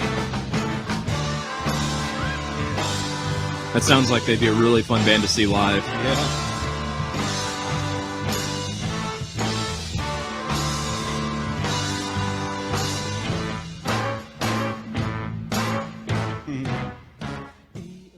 Very cool. Yeah, it was That's cool. how you pick them, Russ. Yeah. Doing the best I can. You tell them. Boy, we've had some doozies in the past, too. Oof. I mean, oof. So don't do us dirty, Russ. Yeah, that's hurting my pancreas. You're doing it. All right. Tell us when, Russ. Now. There you go. There. Now we're... Okay. Finally, I've picked a good. Did that say Buff? I think that said Buff Carell. Oh, my God. Okay, so I'm going to go ahead and spoil this for you. Russ, you're in for a treat. Somehow last week's show, or 2 weeks ago, Buff Carell made it into our little video here, and boy, did that get the phone lines a going. Really? Okay, so oh my God, okay, this was uploaded December 24th of 2019, so this is fairly recent. This video has 24,000 views, and he has 323,000 subscribers. Wow. So he's very popular. Yeah, so I actually, after last week, I went ahead and did some research about Mr. Buff Carell, and according to his YouTube page, it says, "Hi, my name is Carell Buff Dog Bufford, aka Buff Carell. Oh, man. I'm an inspiring singer, dancer, and fitness model. I hope you enjoy the show. Let's get it." Overall, his YouTube channel has over 20 million views, so. He's super popular, but we'll see if popularity leads to actually being good or not. If you've seen the show, you know what you're in for, so cover your ears. I have not. Oh, man. Really? It's your boy Buff Carell. Once again, tell a friend. We back once again today, or midway. We're going to do Beach Boys, Wouldn't It Be Nice, on the ones and twosies, and the twos and ones and 5 and 4s. If we forget about the 5 and 4, we go 5 and 4. I like how I said this last time, but it cracks me up. He's got a picture of himself on his own wall. Wouldn't it be nice?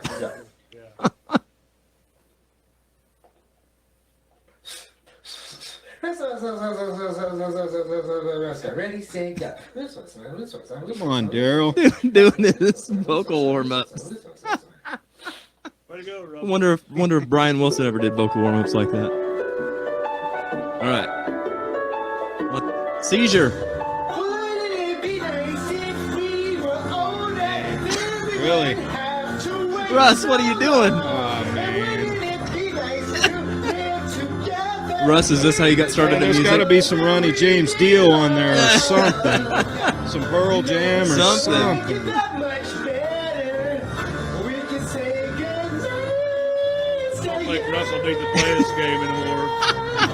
You did this on purpose, Darrell. I know you did, man. You picked this. You're responsible for this mess. I hear you. Russ, is this how you started in music? Did you just play in your own room like this? And I don't think it was that age. I think it was a little younger, man. I would hope. This guy looks like he's in his 20s or 30s at least.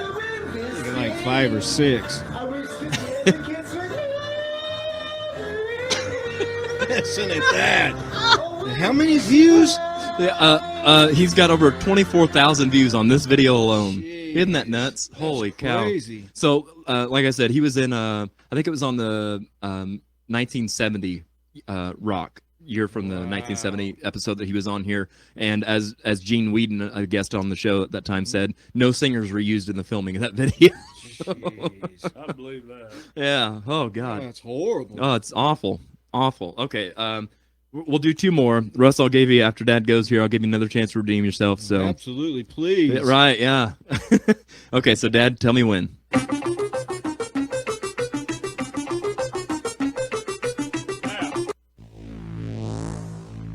For What It's Worth by Zach. It's done by Buffalo Springfield. Okay. So, it looks like this was uploaded just 2 weeks ago. He's only got 2 views at the time of the whenever I first found this. It was actually at 0, so I think I was one of the 2 viewers. He's only got 3 subscribers, and it says nothing else on his channel. All it says is his name is Zach. So It'll pick up after You he's got on to this start show. somewhere. that's right. Yeah.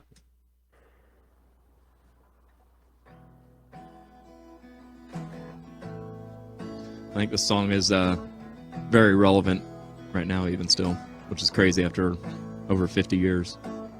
60. There's something happening here.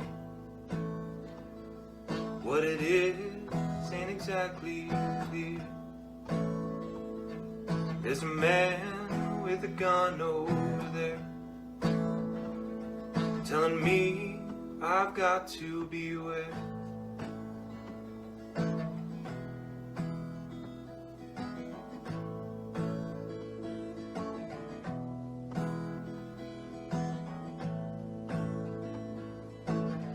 There's battle lines being drawn.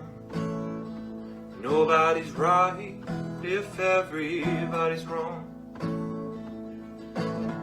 Young people speaking their minds, getting so much resistance from behind. It's time we stop. Children, what's that sound? Everybody look what's going down. Pretty good. Yeah. Not too bad. Better than having Russell's pick. That's true. Not that it takes much. Better than What a field day for the heat. 1,000 people in the streets, singing songs and the carrying signs, mostly say hooray for our side. It's time we stop. Hey, what's that sound? Everybody look what's going down. Makes Stephen Stills pop in your mind, don't it? Yeah, for sure. Yeah, he would fit well with the whole lineup there. Yeah, he did very well, I think.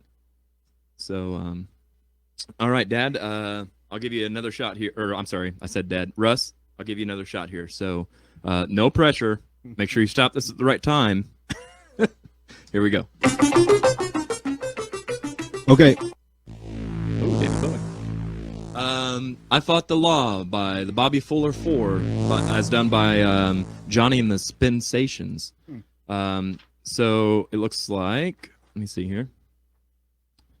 Okay, so this was recorded July 28th of 2013 at the Bernhardt Winery.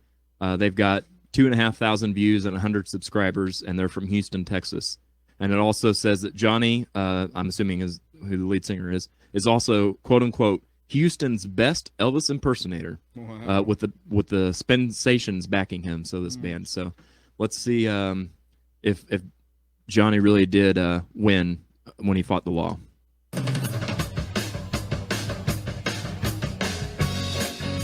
Well, he doesn't look like Elvis at all.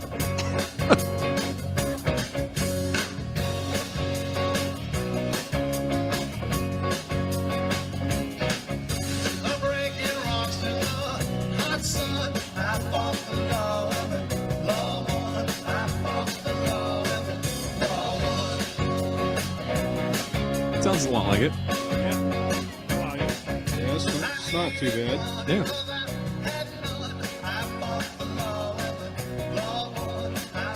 I mean, at least he's got the whole look all the way down to the wingtip shoes.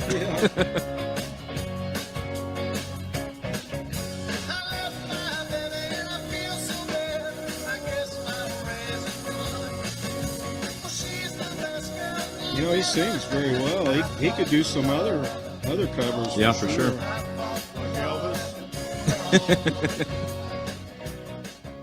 Yeah, not too bad. Yeah, that was cool. Good. Well, it wasn't any Dio, I guess, but it was a redemption of sorts. So, Yeah. all right. So, tell you what, we'll play another game, but before we do, let me throw to another quick commercial, and we'll be back in just a second. Musicians, do your shows need that extra layer of fun and excitement? Wow your fans with next level production. Let Sunset Productions help you up your game. We can create custom and unique sound, lighting, and video packages designed just for you and your budget. Let's work together and give our community the shows they deserve. Contact Darrell Isaacs and check us out on Facebook and Instagram. Sunset Productions. Don't be a jukebox, be an experience.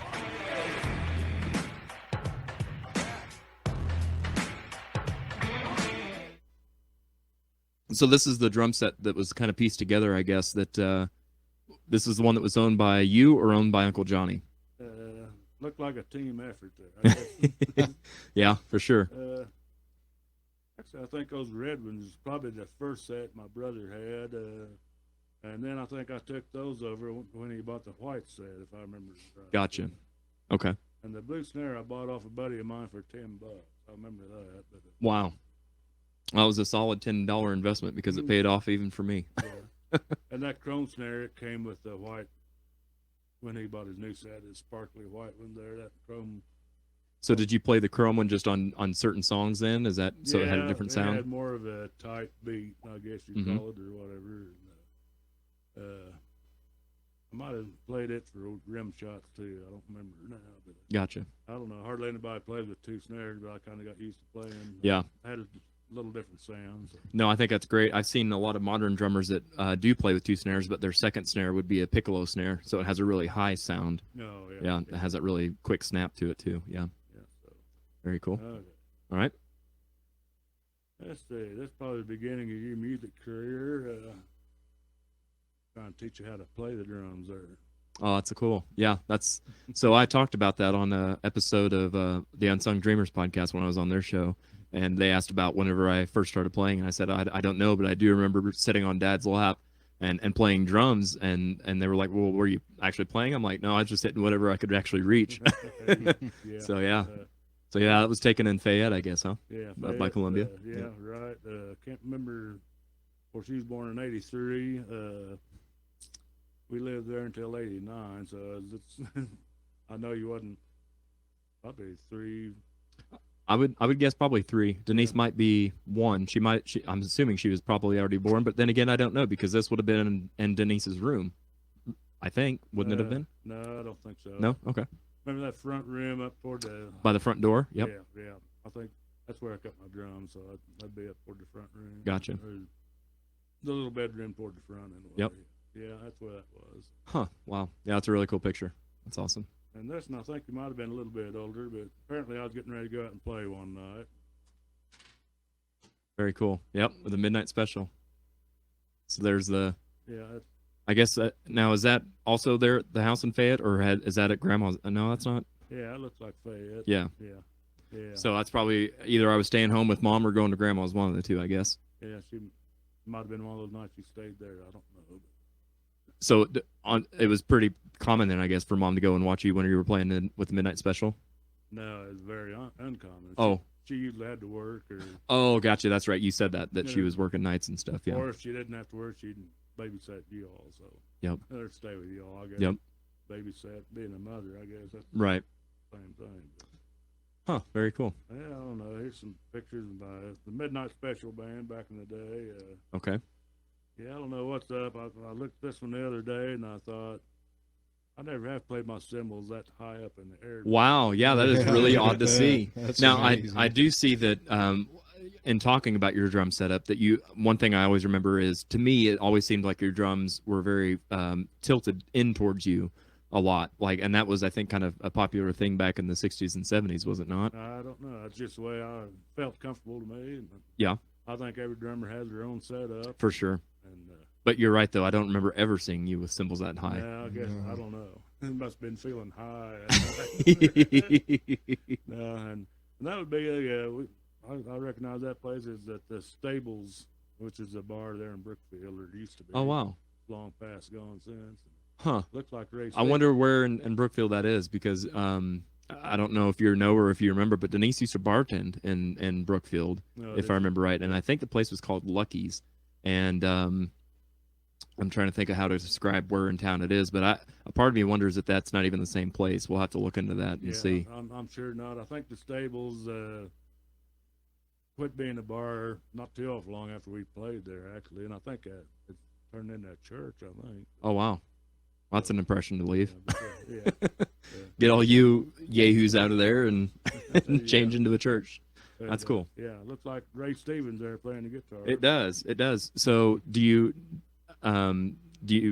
know where he's at nowadays, or? Yeah, that's Ray Smith is his name, and he's in Brookfield still. Oh, wow. Very cool. I guess he's still alive. I haven't Yeah. heard no different. So. Yep.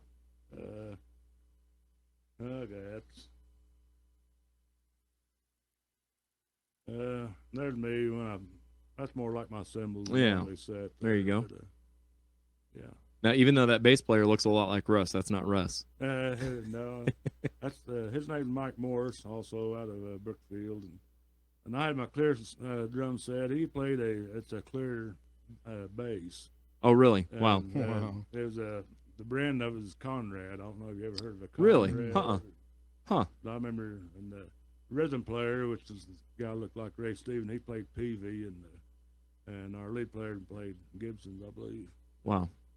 Very cool. You gotta know the guitar better than I do, and here's a shot. Is that a Gibson? That looks like a Gibson Les Paul. Yep. Yeah. Yeah. He played Les Paul. I was thinking that, but and Yeah, it's really cool. kind of So, kind of what year do you think this would have been then? probably been in the 80s. Well, yeah, Early 80s? 80s, or early to mid 80s. Okay. Yeah, could have been. And the lead player, that Kenny Kimmel, he's the one that apparently died of a heart attack. Right. Huh.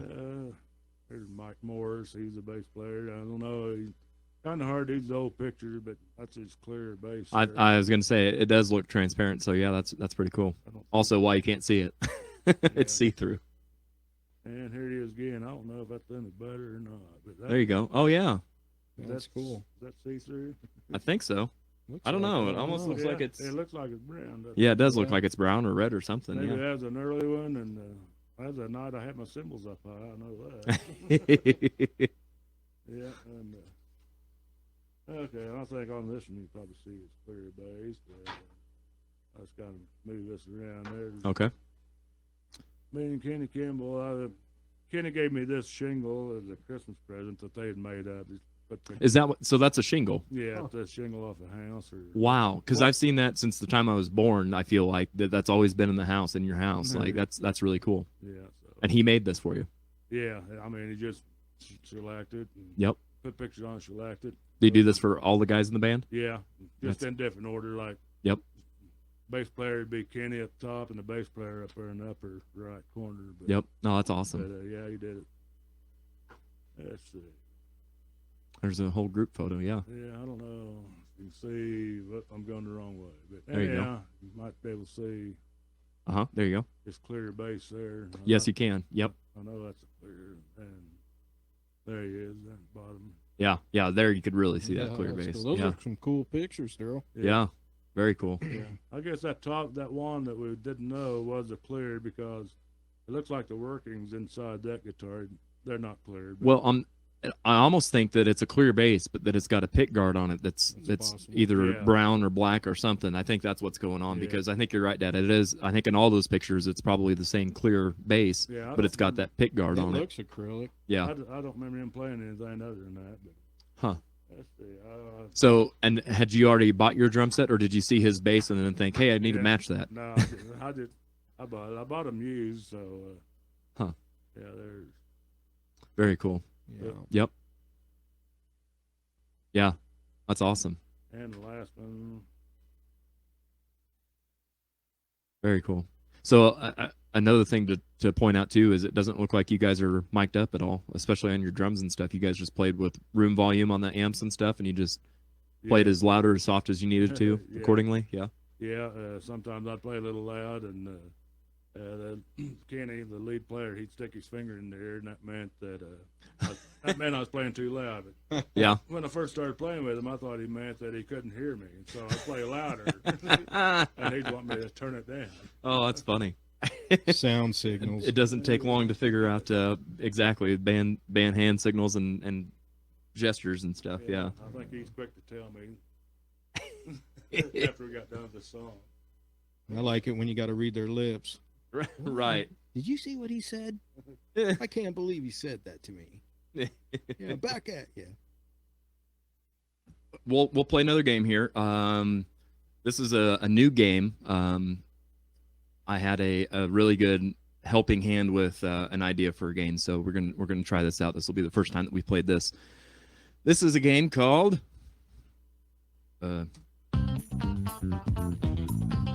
Who Are You? Who are you? Hoo-hoo. So it looks like we've got some pictures of different bands.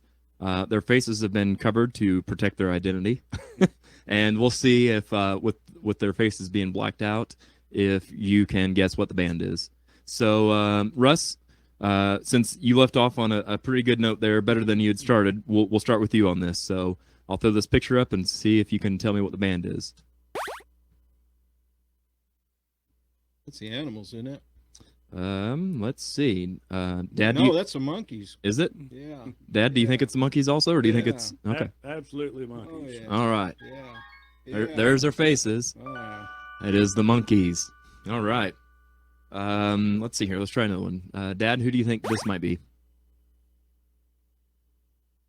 Yeah, it sure looked like one of the Beatles. I'm going to say John Lennon, maybe. Okay. Russ, do you have a guess? No, I don't. Okay. So let's see if it's. You said Paul McCartney? No, I changed it to John Lennon. John Lennon. Okay. Let's see if it's if you're imagining this right. No. Oh. Mick Jagger. Look at that. Mick Jagger it Same is. hairdo. Yep. And it blows my mind that people were so upset back then that was long hair. Yeah. Like I don't know what I would be back then. I'd be put to slaughter probably. So okay, Russ, let's see if you can guess who this is. Oh, that's the Beach Boys, man. Are you sure? It might be somebody undercover. Yeah, it's a possibility.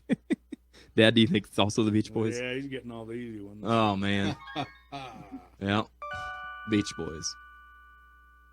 So Dad, who's this got to be? Okay, I'm going to go with the Beatles again. All right. Sure it's not the Rolling Stones. It might Not be. not four Mick Jaggers. The Beatles. Cool. All right. Russ, you're up. That's interesting. Okay. I can't find him. Probably in Laurel Canyon, but I don't know who it is. I know it's not Neil Young. I'm at a loss, man. Okay. Dad, do you have any idea? I'm just going to guess Bob Dylan. Yeah, Okay. that was my next That's guess. actually a really strong guess, probably. Yeah. Before I reveal the name, I'll reveal the face and see if you can tell me who it is. And I'll start with Russ. Not sure, man. Oh, he does have eyeballs. Look. Oh, man. Mr. Magoo. Not sure. Dad, do you know? No, he don't look familiar. Okay, I'll give you a hint. We've heard a song of his already today. Donovan? Yeah, that's the correct answer. Yep. Yeah, it's hard to see him not sitting on a rug and stuff and playing a a guitar barefoot and that kind of thing. I don't know if I've ever seen He was about as hippy dippy as they came, I think. Mhm. So, all right. Dad's complaining that Russ is getting the easy ones. Let's see what we got. What do you think, Dad? Do you know who it My is? Turn. Yep. Gotta be Mamas and Papas. I'll concur. All right. Well, Looky there. it is indeed the Mamas and the Papas. Mhm. All right. Okay. Ooh, this is going to be an interesting twist. We've always stuck with musicians and stuff, but this next person is not, to my knowledge, a musician. That's not what he's known for. So let's see if you know who this is. Dick Clark. Hey. It is indeed. Did you know it was Dick Clark because it was Dick Clark, or did you know it because of the American I didn't Bandstand even behind him? notice the logo. Yeah. I didn't even think of that until just now Me either. neither. Russ, I want to talk to you. You talked about your time in Crimson Steel and then your journey into and out of Southern Junction. You're in a new band now. Right. Was there anything between that? Okay. Before then, we had Tainted Gray, Right. and actually I think we played a time or two with you guys. You at did, yeah. Stratford Music Festival. That's correct. Yeah. Whenever I was in Sunset Strip, you were in Tainted Gray. Right. And I know that your wife played with you in that Yeah, band, and she she also even did. sang backups in Southern Junction too, didn't she? Some. Some. Yep. Okay. So Yeah, was there she's- anybody else in Tainted Gray that was in Southern Junction, or are these all new people? No, pretty much all new people. Okay. Big Ed Bell was our drummer, and then of course Jim, he did lead guitar and vocals. My wife, amazing singer, did vocals. Mm-hmm. Yep. I'm trying to think. Me, of course. Was this a band put together by you, or? No, actually, Jim put it together. He called me one day, and he had Ed, and they were starting to do some stuff, and he asked me if I'd be interested, and I said, yeah. I wasn't doing anything at the time, so I loaded up some stuff and went, and we had a studio set up where we could play. Yeah. And we started out and took off, and we were wanting another guitar player. Kirk Wallace, but he's gone now. He left us. God rest his soul. He was an excellent guitar player. We've got a bunch of video out there. We played a lot of bars.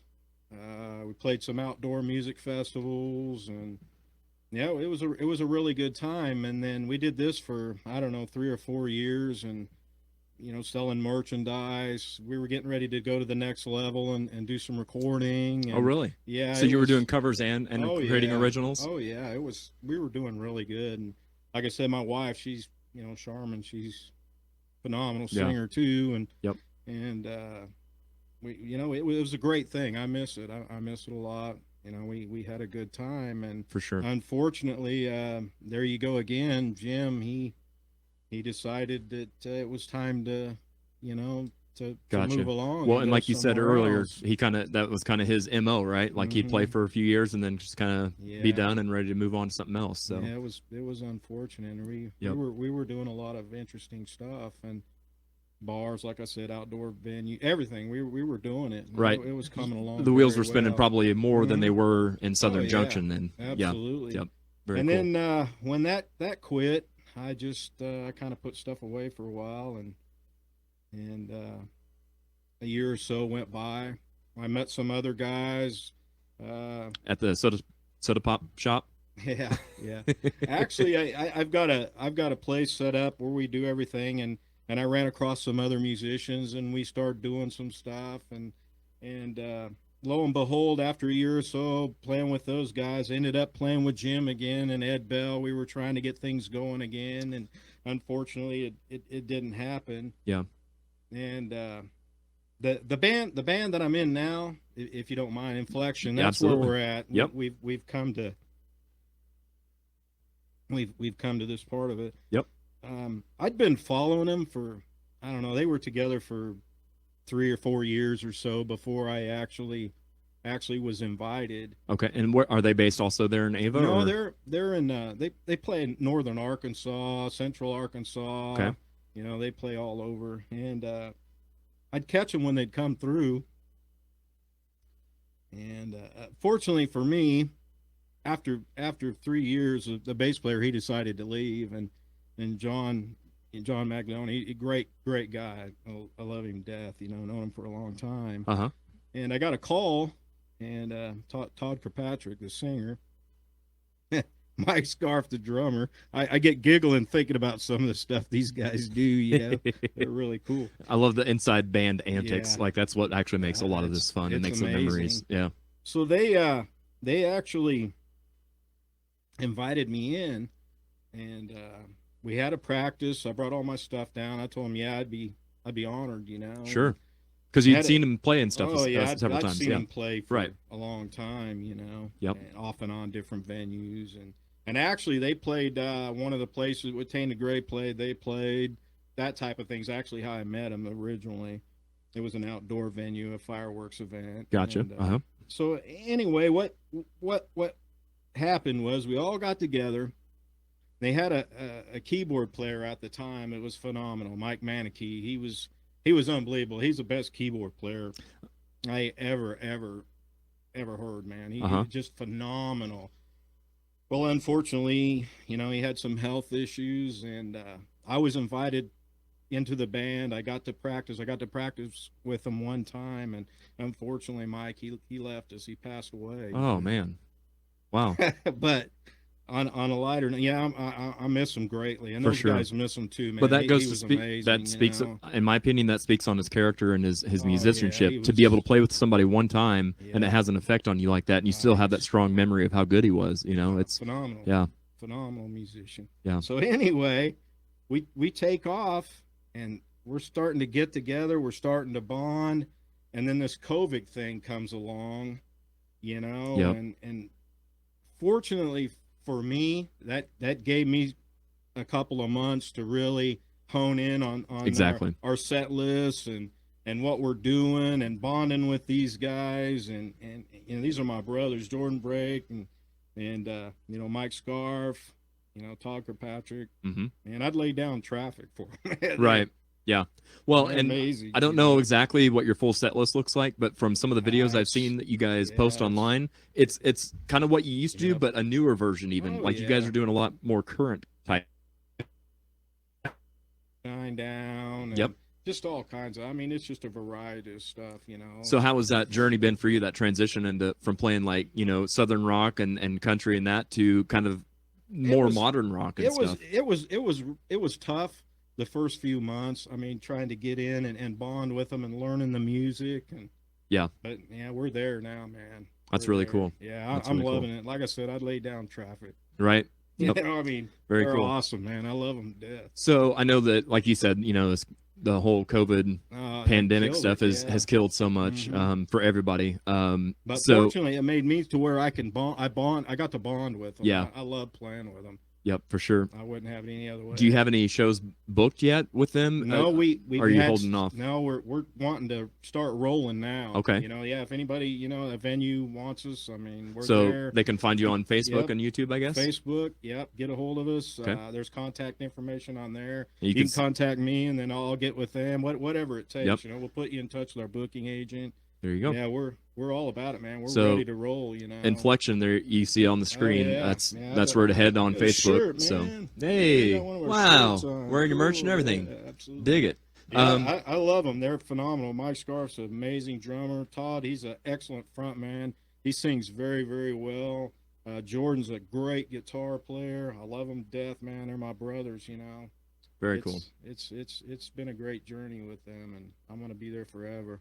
Yeah, no, I think that's fantastic. It's really cool that you were able to fall in with them and you know, have something else to Oh, do. yeah. You know, I'm glad to hear that you didn't hang it up because, like Yeah. you said, after Tainted Gray, you know, you kind of put stuff away for a while. So I'm Yeah, glad to hear you're back. You know, All right, we're rocking, man. one of my I love it. one of the podcasts I listen to the guy has a really good saying, like you still kept your jersey. You were still able to Yeah. be a part of the team. You didn't retire the jersey. So Exactly. yeah, no, a that's good cool. saying. But like I said, I do miss Mike Manicki. He was amazing.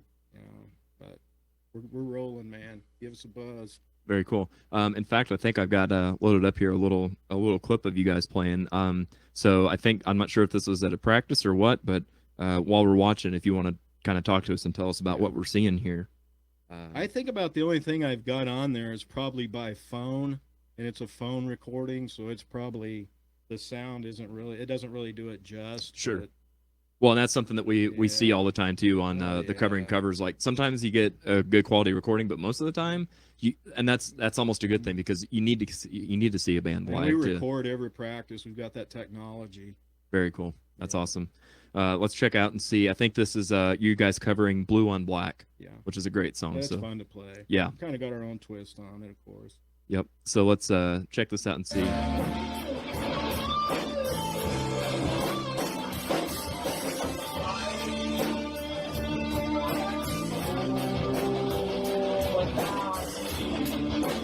Yeah, that phone recording doesn't do it justice. Yeah.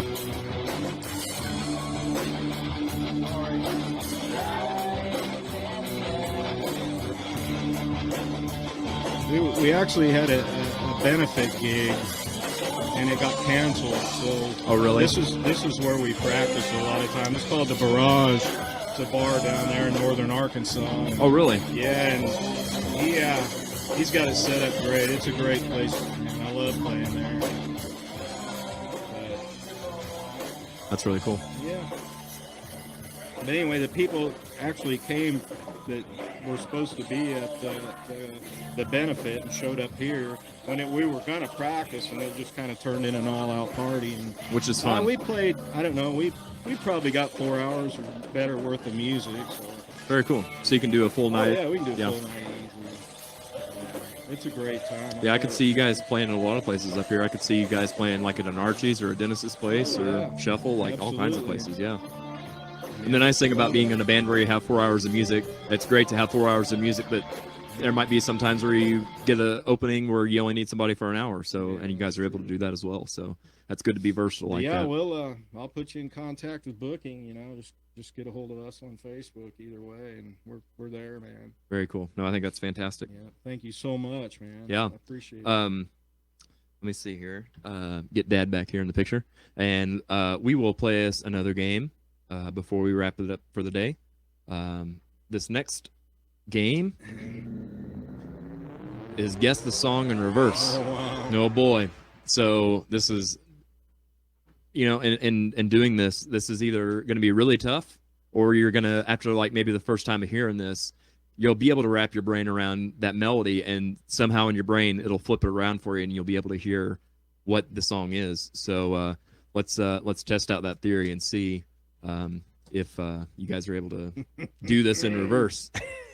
So the way this will work is I'll play this song. It'll be like a 20 or 30 second clip of audio, and if you're able to guess it before the end of that, whoever it is, just shout it out, the artist and the name of the song. And again, this is going to be from 1966. So, are you guys ready? Ready as all ever. All right, that's the spirit. Let's give it a shot here.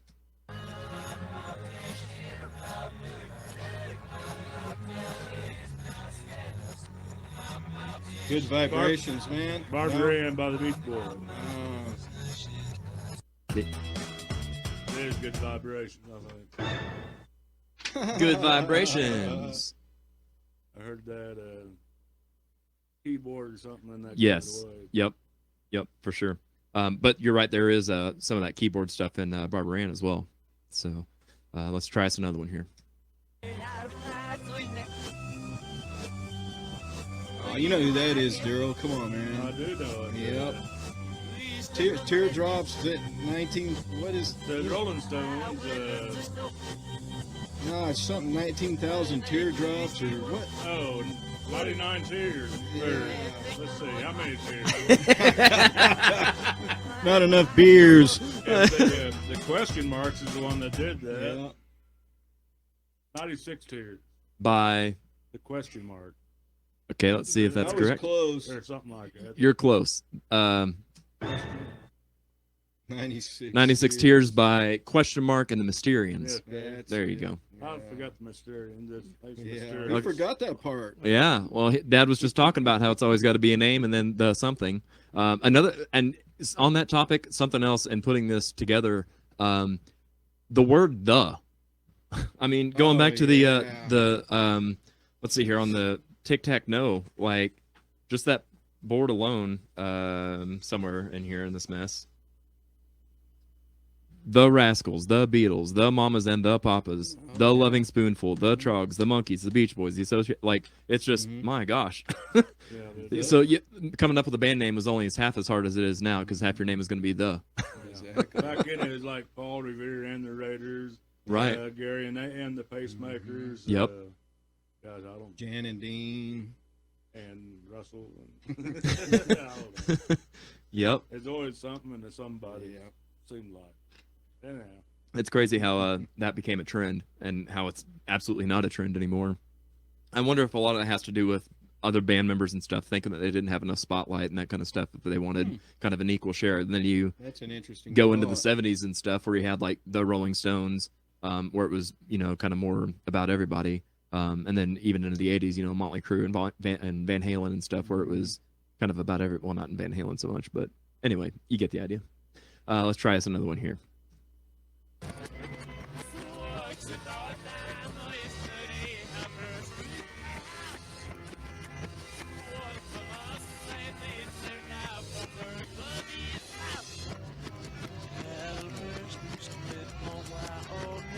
That's the Stones. Yeah, Painted Black.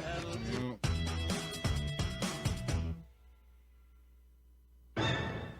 Painted Black by the There it Rolling is. Stones, indeed. Absolutely. You guys, and especially your dad with the record player, I'm surprised you're not killing us, Dad. I don't know if you ever played records backwards or not, but now you know what it sounds like. Yeah, I probably never will after hearing this. It just doesn't sound the same.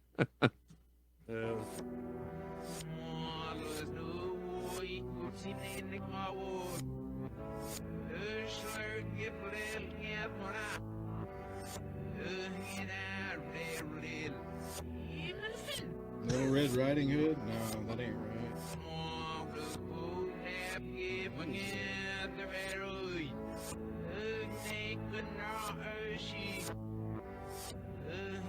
Oh, it is Little Red Riding Hood. Is Okay. it?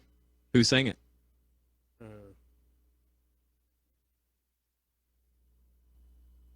Who did sing that? Let's see. Can't I don't think of know. it. Can't remember offhand, but sounds like some Chinese people or something singing it there. Asian. Well, and I mean, you're not probably far off from where they actually are from. I think they may be from Let me see. Davenport, Iowa, for all I know. But I'll give you a hint. It is somebody and the somebodies. Yeah. Sam the Sham and his Pharaohs or something like that. Sam the Sham and the Pharaohs. Oh, wow. Yep. Man. Good call. Good job. Good job indeed. Let's try us another one here.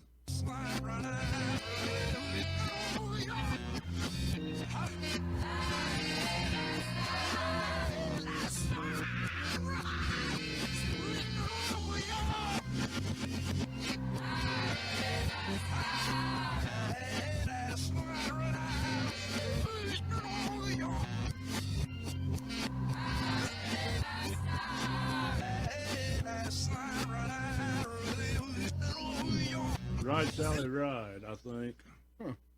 Okay. Any idea on who sang that? Ride Sally Ride, King of Soul.